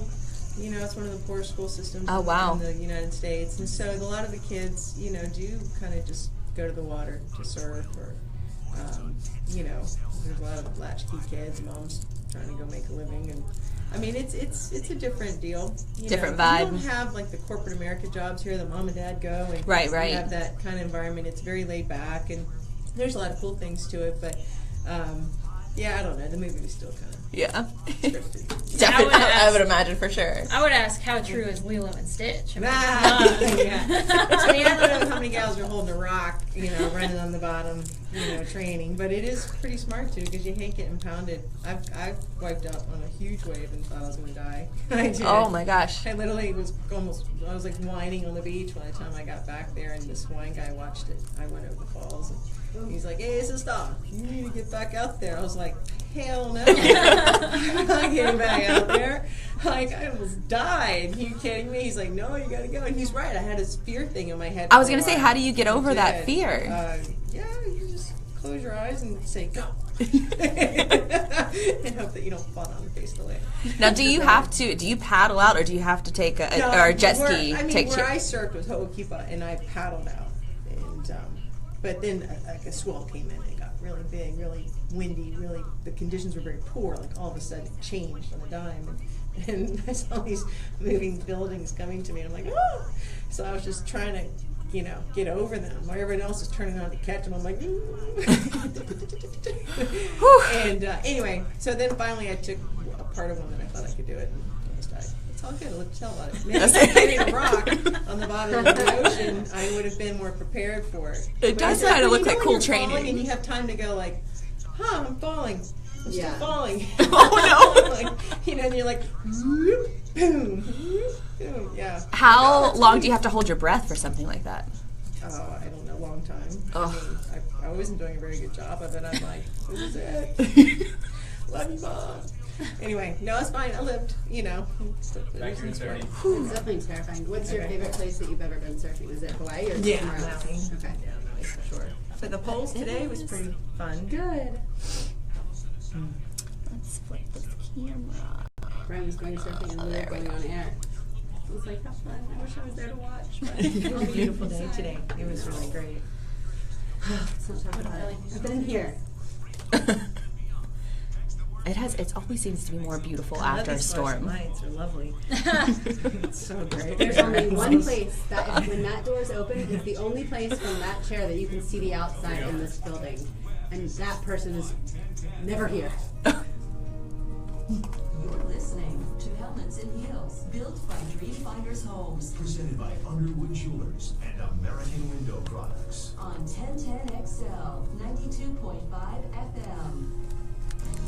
Donna Murphy, Blythe, Brumleve, Lauren Brooks with you, joined by Samantha Ryan from Sisters in the Sea. Samantha, tell us, how did you get involved with Sisters of the Sea to begin with, other than you are certainly someone who's been surfing all over the place? Well, first of all, thank you for having me, gals. I love being here. Sisters of the Sea started almost 20 years ago with a girlfriend of mine. We're walking on the beach, and she said, hey, I want to start this group called Sisters of the Sea and bring all these gals together and encourage women getting in the water. And I was her biggest cheerleader. I'm like, let's do it. We're like, all right. And there you have it. We started. It was an idea. About 8 women came together. And here we are 19 years later, 20 years later, and we're still going strong. Now you have the Sea Surf Classic though, and that was inspired by someone. Correct? Yes. So we have, this Saturday is the 19th annual Sisters of the Sea Surf Classic. Say that 10 times fast. Also sponsored by Yerba Mate Drink Company, which they're fabulous. However, when we got together, we wanted to just celebrate women, and so we decided to have a contest. And at the same time, a woman named Rel Sun had passed away from breast cancer in Hawaii. And she was amazing. She gave back to the community. She surfed with much grace and power and was all inspiring to all of us. And so we decided to make our contest a charity. And we'd been donating our funds to the Bosom Buddies program at the Women's Center of Jacksonville to keep Rel Sun's, legacy going on. And anyhow, so that's how that idea started. And if anyone were ever to Google Rel Sun, it's a good Google because she was an amazing person. But that was the start of it. So, What were some of the initial challenges that you guys ran into when getting Sisters of the Sea started up? well, in the beginning, I was there for a little bit, but then I took off to Maui. I moved away in the very beginning. It was really Kim Elagato, Valerie Stevens, Greg, Aaron Miller, Sam Seda. Well, she came a couple years later. But anyhow, it was those gals that were the glue. And, Valerie, we owe it to Valerie. I mean, she made it happen for us. We became a 501c3. We got all our paperwork done, the rights to the name. But we had so much support from the community that there weren't a lot of issues. People were willing to say yes to us. How can we help? We had judges. We had local companies. I mean, I guess we had to learn the business of how to get companies, how to get sponsors. And a few years into it, they went to Orlando for Surf Expo just to say hi to sponsors. And then we realized what a gold mine that was, is to make eye contact with people, bring our message to them about bringing women in the water, empowering women. And hey, you want to be involved. We want to market you via our contest, and it's a win-win situation. And some pretty, I would say, famous surfers, at least people I've heard of, have been a part of the Surf Classic in the past, right? Oh, several gals got their start with Sisters of the Sea. That is such a hard thing to say over there. And, Karina Petroni, Kayla Durden, who's a professional now, she's amazing. Piper Austin, there's several gals. But what's cooler than that is we would love, them to become professional surfers. That's awesome.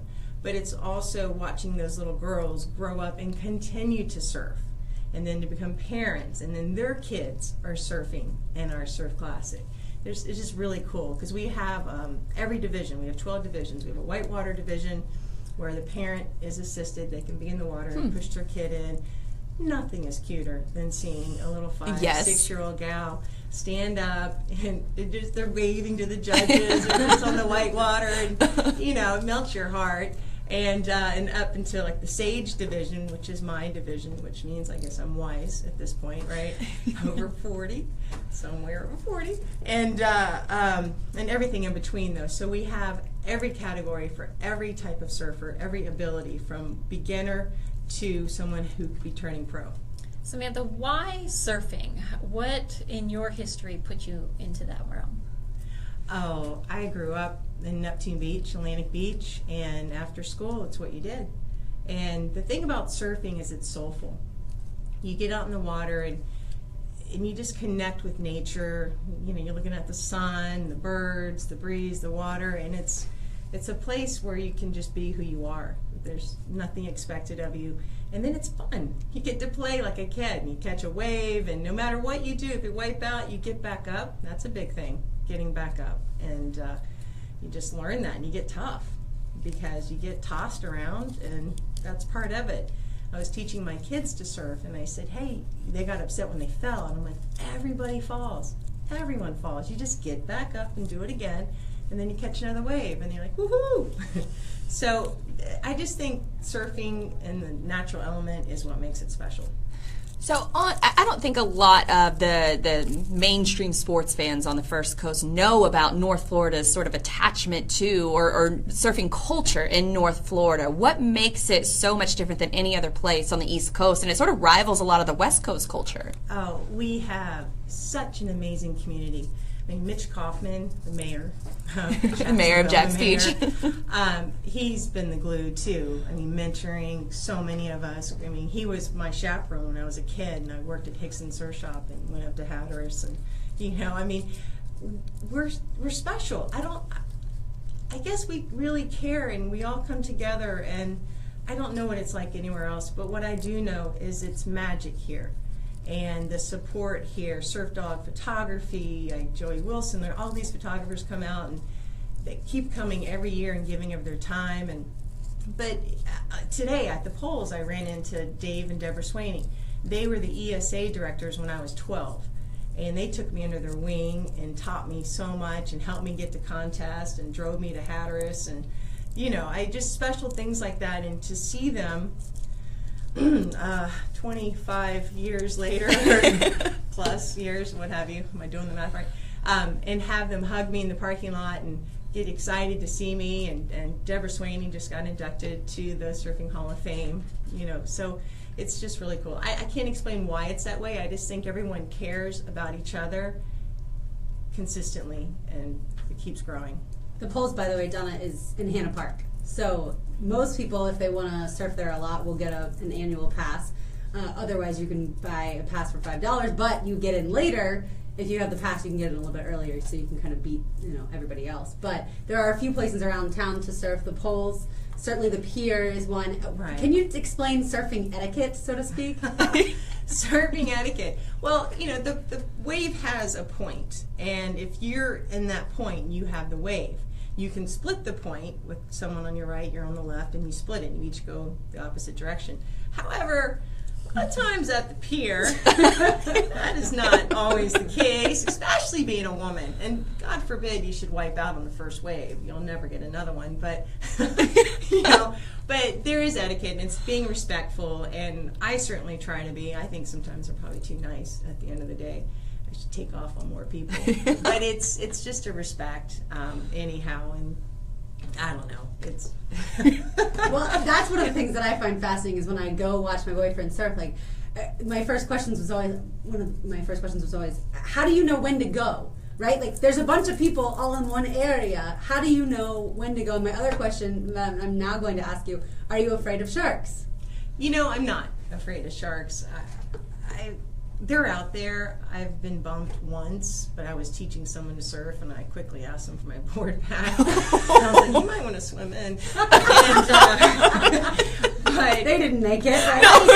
But I got my board back. There's a product called a Shark Bands, which they're one of our sponsors too for the Sisters of the Sea Surf Classic, and it's like a high magnetic thing that you can wear on your ankle, and it's supposed to repel them. And the science behind it's pretty impressive. Huh. Nice. I've never heard But of that could give you just peace of mind mentally. You know? Yeah, that probably matters most, I think. I can give me peace of mind just swimming in the ocean. So, Sure. okay, shark Well, band, I'll say right? this, no, shark bands with a Z. I'll tell you this, I'm used to being on my board, so if I'm just swimming, I think I have my head on a swivel. You have more so. awareness? Yeah, very much so. But when my board is like blindness' blanket, you know, and it just gives me a sense of security. But they're not going to mess with you. I mean, if they do, it's an accident. We're in their environment. Absolutely. You can just And they don't listen like the way we on taste either. And so everyone that's thinking about doing the Surf Classic, don't worry about sharks. Thanks, Lauren. Well, you guys also do a lot of work with charitable organizations, Oh, including yeah. like breast cancer survivors. Don't you Yes. invite them out? Yeah, we have an event in June that we partner with Saltwater Cowgirls, and it's called Sisters and Survivors, a Day of Fun in the Sun. And it is just that. We bring, you know, we invite it's females though, any female survivor out, and it's women working with women. So it's our organization, Sisters of the Sea, with Saltwater Cowgirls, and we give them 2-to-1 ratio. We have one person as a catcher, one person in the water pushing them into a wave. They get a full lesson on the beach and just time to get out there and surf. And I have to say, one of the most memorable moments I've had so far with Sisters of the Sea is watching Bobby Hanks, who is the founder of Bosom Buddies. And she is, at the time, she was about, I think, 77. And I will be darned, but she was getting up on the board, you know, to the best of her ability. And I tell you, it just made me cry because she was amazing. She was absolutely That gives me amazing. goosebumps. And you're someone who's never surfed in their life. Wow. And that's why we call it, you know, a day of fun in the sun, because these women have gone through, you know, hell and back. Can I say that? Right. Yeah. And they're out there just to forget about all that, and let's just come together and have fun and enjoy the water. And to see these ladies get up it's just the coolest. They're happy, very happy. For someone listening who says, all right, I'm interested, but why should I join Sisters of the Sea? What would your answer be? Well, I mean, we're always trying to make a difference. And I think by joining, I mean, it's $25 to become a member. And you get a t-shirt and stickers and all that. And you get discounts at certain places, Sunrise Surf Shop. And, I mean, we have a long list of places that you get a discount at. And that's always nice just for that. But the money is used towards our charity. And, I mean, we keep an operating budget. But for the most part, we do our best to raise as much money as we can for Bosom Buddies, because we adore them. And ironically, before I got involved with Sister of the Sea and Bosom Buddies, Bobby helped my own grandmother.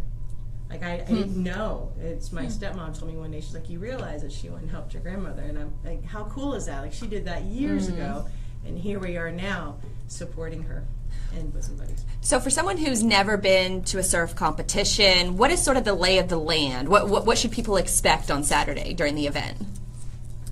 They should expect a lot of action, a lot of incredible surfing. We hit the water at 8:30 a.m. So if you're someone that wants to do the contest that hasn't signed up yet, you can go to our website, which is sistersofthesea.org, and you can go ahead and sign up. Come early, because the first heats go in the water at 8:30. You have to come to see what time your heat is. There's a board there, but there's tents of all our sponsors. We get about 1,000 spectators. We have music playing. I mean, it's fun. It's exciting that you stand there. You can cheer them on. We do run double heats all day, and we end about 4. And we have an amazing raffle. Let me tell you about the raffle. The raffle is one of our biggest ways that we raise money for our charity. And but you can win surfboards, skateboards, surf gear, you name it, food gift certificates. I mean, the kids go nuts for our raffle too, because everyone tends to win something. Sunglasses. And we're quite known for that. And you do not have to be present, and you can come out the day of the event, this Saturday, and buy some tickets at least, and then watch some amazing women surfing.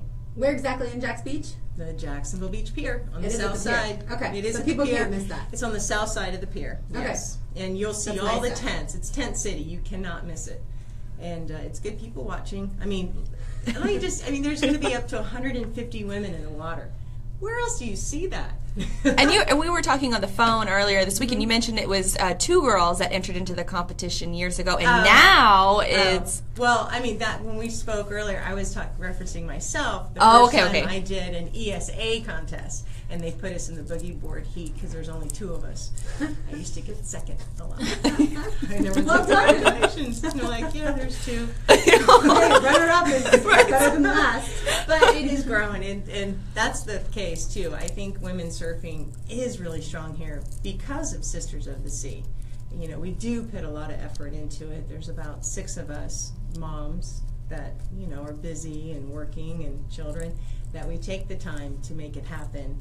And I love it. I mean, I see gals come out of the water and I run up to them like, hey, have you heard of Sisters of the Sea? And they're like, oh my goodness. Like, who's this crazy woman? And but that's how just committed I am. Guerrilla marketing. Well, there's something you gals should come out or come have a surf lesson, because when you stand up, there's nothing like it. It is absolutely fun and joy, and then it teaches you to be strong. It's a good stress reliever. That's Mitch Kaufman actually gave me a lesson when I was younger, and then he gave me another lesson just a couple years ago. So I've played around on like the baby waves, but I'm way too scared to go to the pier. He's a good teacher. Very good teacher. Yeah, but I would say the pier, as you know, is not for someone who's beginning. No. Right behind my house, I live at 6th, and so right behind 5th and 6th, right behind my house is a few blocks from the pier, but it's so much better. There's no people like fighting each other for waves, but there's still like a decent amount of swell there, so it works out well. You know, it's Florida. We are absolutely blessed. You can really go surf anywhere. I mean, the pier, yeah, it is a bigger wave, better wave, but it depends on what you want. I don't always want the crowd. I tend to surf down in Ponte Vedra where I live, and just, is it it's not as good of a wave, but I'll take it because I'm out there having fun. It's good for your soul. Yeah. Samantha, Yes. I think you could probably answer this for me, this debate that I've heard. Micklers or Micklers? What is it? It's Micklers. It's Micklers. Micklers. Okay. It's spelt Micklers. Right. But you pronounce it Micklers. Micklers. Okay. So now you know. That's Donna's favorite place to live. And you know it's an intra-coastal waterway, not the inter-coastal. Yeah, that's how I pronounce it. What other Intercoastal. But I say it fast because I don't want people to be like, it's intercoastal. And just call it the ditch, and then you don't have to worry about it. No, exactly. All right, so this Saturday starts at 8:30 in the morning. It's at the Jacksonville Beach Pier. Yes. There's plenty of parking around there, Yes. and people can come, bring cash for the raffle. Absolutely. And if you want to come and do the contest, we have white water divisions for several age groups, 20 and up too, for people that are just learning. Because we're trying to encourage them. Right. And what you get for your entry, it's $40 to enter. You get an amazing T-shirt designed by Betsy Harris. You get a really cool Natural Life bag and a bunch of goodies in it. And, you name it, it's in there. And it's fun. It's fun. Just that alone is worth it. Perfect. And if people want more information, sistersofthesea.org. Yeah, and you can also find us on Facebook. Excellent. Yes. All right. Well, Samantha Ryan, thanks so much for joining us. Oh, Marketing for Sisters of the Sea. And I know Saturday will be a fantastic event. Yes. So good luck with everything. Awesome. Thank you. We have one more segment to go, so we'll be right back on the other side on Helmets and Heels built by Dreamfinders Home. Give away a peanut chocolate heel and tell you a little bit more about Daly's Place. That's all next on 1010XL. That was great. You did awesome. No, you did not. I mouth dry all of a sudden. I'm like, I can't speak. Oh, I should have gotten you a water. No, I should have brought one in. But thank you. I hope I did okay. You did awesome. All right. Can we take a You guys picture? are nice. Am I taking it with my phone? Yes. What's funny is for Sisters and Survivors, they call me, the news call me, and Lauren, the weather gal, she's like, can I come interview you? And I was like, oh, okay. And so I'm like, great, she's going to interview me. And she's like, oh, it's live. We're going to do 3 segments live. I was like, live? Okay. Actually, I like her, and I'm sure you did. Kind of relax. Oh, thank you. If you can, If anything, I didn't want to send them to you. We'll be right back. We're going to take a quick if you picture. can navigate the wind, And then we got one more segment. Tide, you can handle live TV. I actually did okay. I mean, I just acted like I was talking to her and Perfect. not go to the camera. Oh, yeah, let's go for this one. Oh, yeah. Yeah, no, that's how I would have been. Oh, okay, cool. All right, let me put that down. It's another blonde. I'm excited. I know. All right, 3, She's a natural blonde. 2, 1. We do one more. 3, 2, 1. Did you train? He's so naturally blonde. I'm just, you know what though? My roots may not agree. My roots are great now. And well, thank you, Blythe, for calling me and setting that up. And Lauren, it's nice to meet you. So nice meeting you. Thanks for coming in. And I'm serious. You have my number if you ever want to learn how to surf. And I need to get back out in the water. I have a little bit of a fear. I'll probably come out this Saturday morning. But I need to get back out it's there. super I'd love to. fun. And it's cool. My daughter is going to surf in it. Yay. And she's 6. and she's, you know, she just pops up and goes. And so I told her, I'm like, well, wave to the judges while you do it, you know. And Yeah. give them because it's hard to judge. Like every kid's just going. Right. Gotta play the camera a little bit, right? Yeah. That's awesome. Like, blow kisses, honey. Anyway, but no, it's fun to see that division. We don't really know our heat status yet until we'll do it Friday and we get an idea. But we tend to put the best heats in for the best conditions, the best times, the best time. Oh, that makes sense. And then because the whitewater is just need whitewater. Yeah. Is Jose still out there? Is he going to affect the It's Maria. positively affected? It's Maria. Jose's kind of gone. He's already out Maria there. is coming up. The only, I'm a little nervous, but I can't control that there may be a northeaster. Right. Yay! I know the more experienced Just people took are me a probably year happy to about put it. the contest on, and it's going to be blowing. Well, When you already had to change the but date. maybe we had to change it because of Irma, Yeah. so we can't change it again. We all hands on deck. We're going for it because I Right. need to do it because I need to stop thinking about it. Right. I mean, it takes a lot of I'm sponsors, sure. a lot of emails, a lot of there's Oh, yeah. there's a lot of cooks in the kitchen. So Will Piper be there Saturday? Yeah, I'm pretty sure she will. She normally is. She's fun to watch. She came to El Salvador when I was there, but I had to leave a little bit. Right. But anyway, I got to watch her for a while. She's awesome. No, she's really great. Well, thank you so much for having me. Yeah. That's my door. I have water. It is? Okay. You do? Yeah. Bye, Samantha. You know to press the button, right, Lauren? She was cool. Hope you guys enjoyed that. She was awesome. Just really good vibes. And I'd like to do more with the surf culture. Because that was one of the big things that I, growing up here, I was never really involved with a lot of the surf culture until I started working for Void. And then I started understanding the impact that it has here. And they sort of already... You're going to go out there? Yeah, I'll take If you go out there, I'll go out there with you. Yeah, I'll take little man. I'm sure he'd love to watch. I've always seen pictures. I've never been to it. Even when I worked at Void, I never went to any of their surf competitions. Like even like the Red Bull they hold the Red Bull Classic at night. Like it's the Night Riders. Ooh, that's creepy. Yeah, but okay. super creepy. I wouldn't do it, but it's that's another event. That's in I'll text you. November. Probably have somebody from Red Bull on for that too, since that's such a cool event. I'll text you, let you know. Yeah, Your door definitely. is not open. No. I literally was like, it's pitch black. I didn't I know, get to the that's door. why- And I was like, and she was like, I can't see anything. I was like, I can't see anything. And finally she figured out where the door was. I was like, I would have been here another 5 minutes going like this in the dark. It's so pitch black. Oh my gosh. There's lights over here, so I didn't think it'd be that bad. I didn't have my phone to shine a light. Welcome in, guys. If you're just tuning in, we just had Samantha Ryan on with Sisters of the Sea. They had their Surf Classic this Saturday. If you want to check that out, check out their website, sistersofthesea.org. That goes on in Jacksonville this Saturday. It's all female surf competition. Really, really cool event. So I think a couple of us are actually going to go out there for the event too. We got one more segment, and then we're out of You're here. still beautiful. Hopefully, No, not- Jags not W in that. on Sunday. You are. No, I don't know who came in.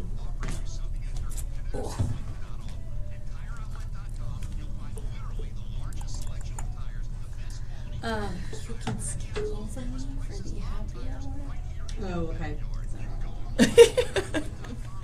I'll give you some. There's another one to think about, not happy hour related, Laura, but surf competitions. The Night Riders is in November, and Red Bull sponsors that. So somebody Yes. from Red Bull might be I've been coming to on. that. Okay. Micklers. Micklers. There you go. I will The have to debate think of is it solved. Like Mike Dempsey's Micklers name or Micklers? Micklers Mike. is the correct pronunciation. is Mike. What was the other one we got? Flipped or flick? That was our other debate. Flip. Flip. Do you flick somebody off or do you flip them off? Tyler, you got a song for heels? Yeah. Only the important debates here. Are coming up at Daily Play. What's up, Johnny? What did he say? I know you see we got a hockey team back in Jacksonville. With the song I'm gonna play. That's perfect. I was gonna say let's just get it over with. Okay. Not because it's annoying, but Oh, that's better. another. I guess. Since we've been doing it this way, though, people have been coming Flip. to pick up their heels, by the way. Good. Yeah. With the songs. Yeah. Excellent. Like last year when we used to do this a lot. Yeah. we made people think too hard. Yeah. People don't Now. want to think. Yeah. I don't Especially wanna this think. late at night. I don't want to. But people want their heels. It's great. That's excellent. If you've suffered damage from Irma, see the Coogan Hurricane Irma help guide at 10XL. Miss Band Cold War Kids plays on Friday. Who plays on Friday? Daly's Place. Oh, Who? Young the Giant? Yeah. What did you say? What did you call it? What? What did you call it? Cold War Kid. They're Cold the War? opening band for them. They're the opening Oh, band. they for- opened for Young the Giant? Yes. Are we going to try to do it outside the 904 for Sunday or no? Last year we did pre-recorded with Alex. Listening to Helmets and Heels, built by Dreamfinders Homes. Who else would we get unless it's Alex from London? American Window Products. On 1010XL, Yeah. 92.5 FM. You are listening to Your Key to Win, the Peterborough Chocolate Heel. Text into the 1010XL text line, driven by Duval Ford. That would be the one and the only 641-1010. If you know either the name of the artist or the name of the song, you text it in, and then our main man in there, Tyler, will tell you you won, and then you can come by 9117 Hogan Road and pick up your Peterborough Chocolate Heel. Gotta say, I kind of like this song. Me too. Never heard Me neither. the artist Well, before. the performers. The performers. Me neither. Great selection, Tyler. Not only for the Peterborough Chocolate Heel, but also to expand our horizons. I was going to suggest to play a song, but then I said, oh, wait, it's a Dose of Daly's Place. Yeah, these people don't play. Never well, mind. maybe they will come eventually because there are a ton of people coming to Daly's Place I don't these think Blue days. Suede is going to come here and play. Oh, yeah, no, probably not. But, ladies and gentlemen, I get to go to Daly's Place for my first time on Thursday night. I could not be more excited. I bought these tickets in March. The wait is over. I am finally getting to go see a band I've seen several times, but every single time I see them, they get better. In Zach Brown. That is not the artist that you just heard, as No. you can figure out. And then Friday, September 22nd, Young the Giant. There are still tickets available for that show, as well as Lauryn Hill and Nas. They play Saturday, September 23rd. More importantly, Yes, ma'am. Blythe. Harry Potter? Saturday, October 14th, yes. Levioso! The Jacksonville Symphony calls all wizards and muggles to watch Harry Potter and the Not Sorcerer's Stone Mugles. while the symphony performs the film score live on stage. Of course, as always, tickets are on sale through Ticketmaster. And Donna, your favorite, My the favorite. Massage Envy concert series, Yes. kicks off. It is so exciting that Jacksonville has a concert the night before all football Mm-hmm. games. That is something that I think is really special for not just those of us that live here, but for anybody who's coming in from out of town to experience a Jaguars game. And if you're at a Jaguars game and you want to get out of the heat, I discovered on Sunday that you can go into Daly's Place and they have a huge screen awesome set is up, that? and you can just watch the game in there. How awesome You can is sit in that? any seat you want. It's That pretty is great. fantastic. Yeah, And so Claire Bowen will be. because I know she's rescheduled, Yeah. right? Yeah, because she got canceled due to Irma. Yes, we had to be rescheduled. A few more are coming up. October 24th, Santana. October 25th, Kings of Leon. Those are both trending towards a sellout, so you need to get your tickets now. And we always tell you, you don't have to buy a separate parking pass. Your tickets enable you to park right in Yes. Lot J, adjacent to Daly's Place Amphitheater, and then you can tailgate if you have time. Otherwise, you can just stroll right in and go get some drinks. By the way, I had told you guys that my mom went to see a Chicago and Doobie Brothers concert over the summer, and she sat upstairs, and she had mentioned to me that they only had beer available to sell upstairs. So I emailed in to Daly's Place and explained that my mom wanted some wine available for purchase upstairs, and now they have wine upstairs as well. So they are listening to what we want. I guess I need to reach out to them because the airflow, I think, could be improved with some fans. It is a little bit of a sweat box the couple times that I've been there. It is like, ugh, I just need some kind of air circulation. So I think the little things to improve on definitely is one of the premier venues. And my brother actually got a chance to walk in it and walk throughout it, and that was his first time seeing it too. And it is impressive when you walk, because our seats are on the south end zone, and so being able to take that journey up the escalator and see Daly's Place right next to the stadium, it's pretty awesome. Absolutely. And by the way, the Jaguars have a new app, so make sure you get that, and then you can follow along even better with the game in London on Sunday. Tyler, do we have a winner? Not yet. Not yet. Okay, so Again, 641-1010 if you knew the name of the artist or the name of the song. If we don't have one in the next few minutes, we'll play another song before we had to break. This one may have been apparently too difficult for people. I just want... We're talking about Dose of Daly's Place, and if you want to suggest anybody, an artist to come and perform there, all you have to do is hit them up on Twitter at Daly's Place. And which website are you looking at right now? I'm looking at michaelbublé.com/tour to see, because he has a new album that's out. Something tells me that Daly's Place will reach out to you directly the moment that they book Michael Bublé. I don't think you're going to have Can to I be his opening act? I will just walk out there and say, this is Michael Bublé, that's all you need to know. And certainly. Walk away. Yes, certainly. All right, local treasures time. The best place for happy hour. Tyler, hope you're thinking of some local ones. We're going to come to you instead of Donna tonight. She says she's out of the conversation. Because she's a mama. Best local place for happy hour. I guess the only place I go to, M Shack at the town center. There you go. That's a good one. Do they serve beer at M Shack? Yeah, they serve alcohol. Oh, dang. I like them. They kind of have like an outdoor bar. Oh, that's right, that's right. Inside. I like that. Blythe's questioning if they have alcohol. They better. I was like, I thought that was just burgers. Yes, they do have beer and wine. I know the one in Atlantic Beach has a little separate bar. I haven't been to the one at the town center. So that's a good one, and you can bring the puppy dog. I like it. Blythe? I have two favorite places. It just depends on what area of town I'm in, what the crew that I'm gathering with. First one, I have to give a shout out to Ole's Mexican restaurant, which is a place that my family has gone to, it feels like 20 years now. But every Friday, or mostly every Friday, about once or twice a month, we get a crew of about 25 people, and we take up an entire corner of the restaurant, and they have the best queso in the city. I want somebody to fight me on this because I know I'm right. They also have really good margaritas. If you have 2 margaritas, you got to call an Uber driver because it's just that they got a heavy hand and they have good food. Well, I don't know. I've eaten a couple bowls of that queso and it's not enough to soak up those margaritas.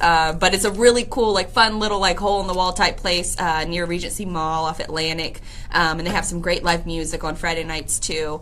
And then I also like Intuition downtown just because it's such a great location. And this one is sort of newer for me, and so like before a concert or before an event, anything downtown, Intuition to me is like the go-to place. They got the rooftop bar, they have incredible food that's provided by Black Sheep, which is another local restaurant here in town, and then obviously they have all the Intuition brews there as well. Yeah, we just did an event, the Kickoff Cook-Off, recently at Intuition. We got to take over the entire parking lot, and it was so much fun because people could go right in like the garage area, get the beers, and then cook out right out there. I will go with Casa Marina, which is the hotel that has a penthouse bar right on the ocean. Yep. Tyler, I thought you might steal mine because I noticed that you were just there recently. I was there, yes, my first time, and I don't know why it's called the penthouse, but that's what my buddies call it. That's what Casa Marina calls it. Lounge. Yeah, because it's all the way upstairs and it overlooks the ocean, and it's got that building has great architecture. Even Donna knows that. Yeah.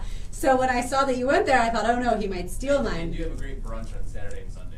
Yeah, and I love Never the happy had hour their there, brunch. and they've got tapas. And then my other one in Atlantic Beach is Royal Palms Tapas. Yes, and that's a good one. That place is amazing. And on Mondays you can get wine without the corkage fee. So any bottle that you want to get, you can get that, and you don't have to pay a corkage fee to open it. And they have great tapas too. I feel like there's a lot of places in town. You could mention Engine 15, Hoptinger, Green Room. A lot of the breweries, the new one, Southern Swells. I haven't been to Southern Swells yet. I need to go there. It's right beside my gym. It's just one of those places that I'm always leaving the gym and I think about it, but I just keep driving. Have you been to Wicked Barley? I have. That's it. That's an incredible setup. There's a corkage fee? There's corkage fees, yeah, at different places. Like to uncork a bottle of wine? Well, if you bring your own bottle of wine, right? Yeah, if you bring your own, you don't have to pay a corkage fee.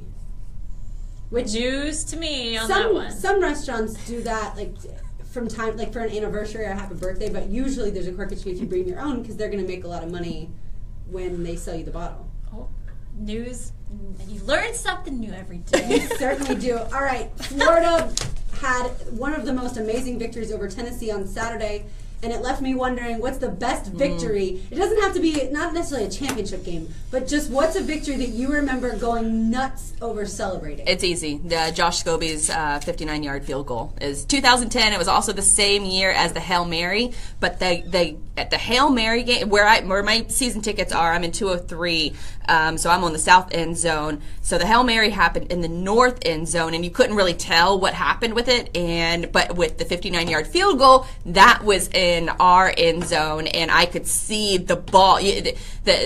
Whether Josh Scobie was going to hit it down the middle, that was a sure thing. But to make sure it had the length on it, and we could see it go just barely over the field goal post, and we lost our minds. And that was definitely the highlight of probably the highlight of my Jaguars fandom, at least at home. Yeah, and I remember that when I was in the end zone where the Hail Mary was, so that one was also fun. But it's so much fun to lose your mind. What about you, Donna? Mine is either the 04 here we World go. Series or no. the two. I thought you were going to start saying, well, this Super Bowl or that Super Bowl. No, I wouldn't say a Super Bowl. I think the snow game, the win in the playoffs over Oakland. That one was so much. I remember where I sat. The Tuck I remember what I did game. afterwards. Like, I remember a lot from that. Yeah, and one for me that just happened recently, last year when Florida beat LSU, that 4th down stand, that was incredible. And there's nothing that you can replace that moment with, right? Like the euphoria that you feel at that moment. You can listen to a great song in concert. You still can't get that feeling of winning at the last moment. All right, ladies, that will do it for us tonight. But stay tuned, everybody, for Hacker After Dark. That is coming up next until midnight. Thanks so much to Tyler Devitt. For Donna Murphy and Blythe Brumleve, I'm Lauren Brooks. And thanks to our guests tonight for joining us as well from TheWed.com and Sisters of the Sea. Thank you guys for tuning in. We'll be back here next Tuesday night, 7 to 9 p.m.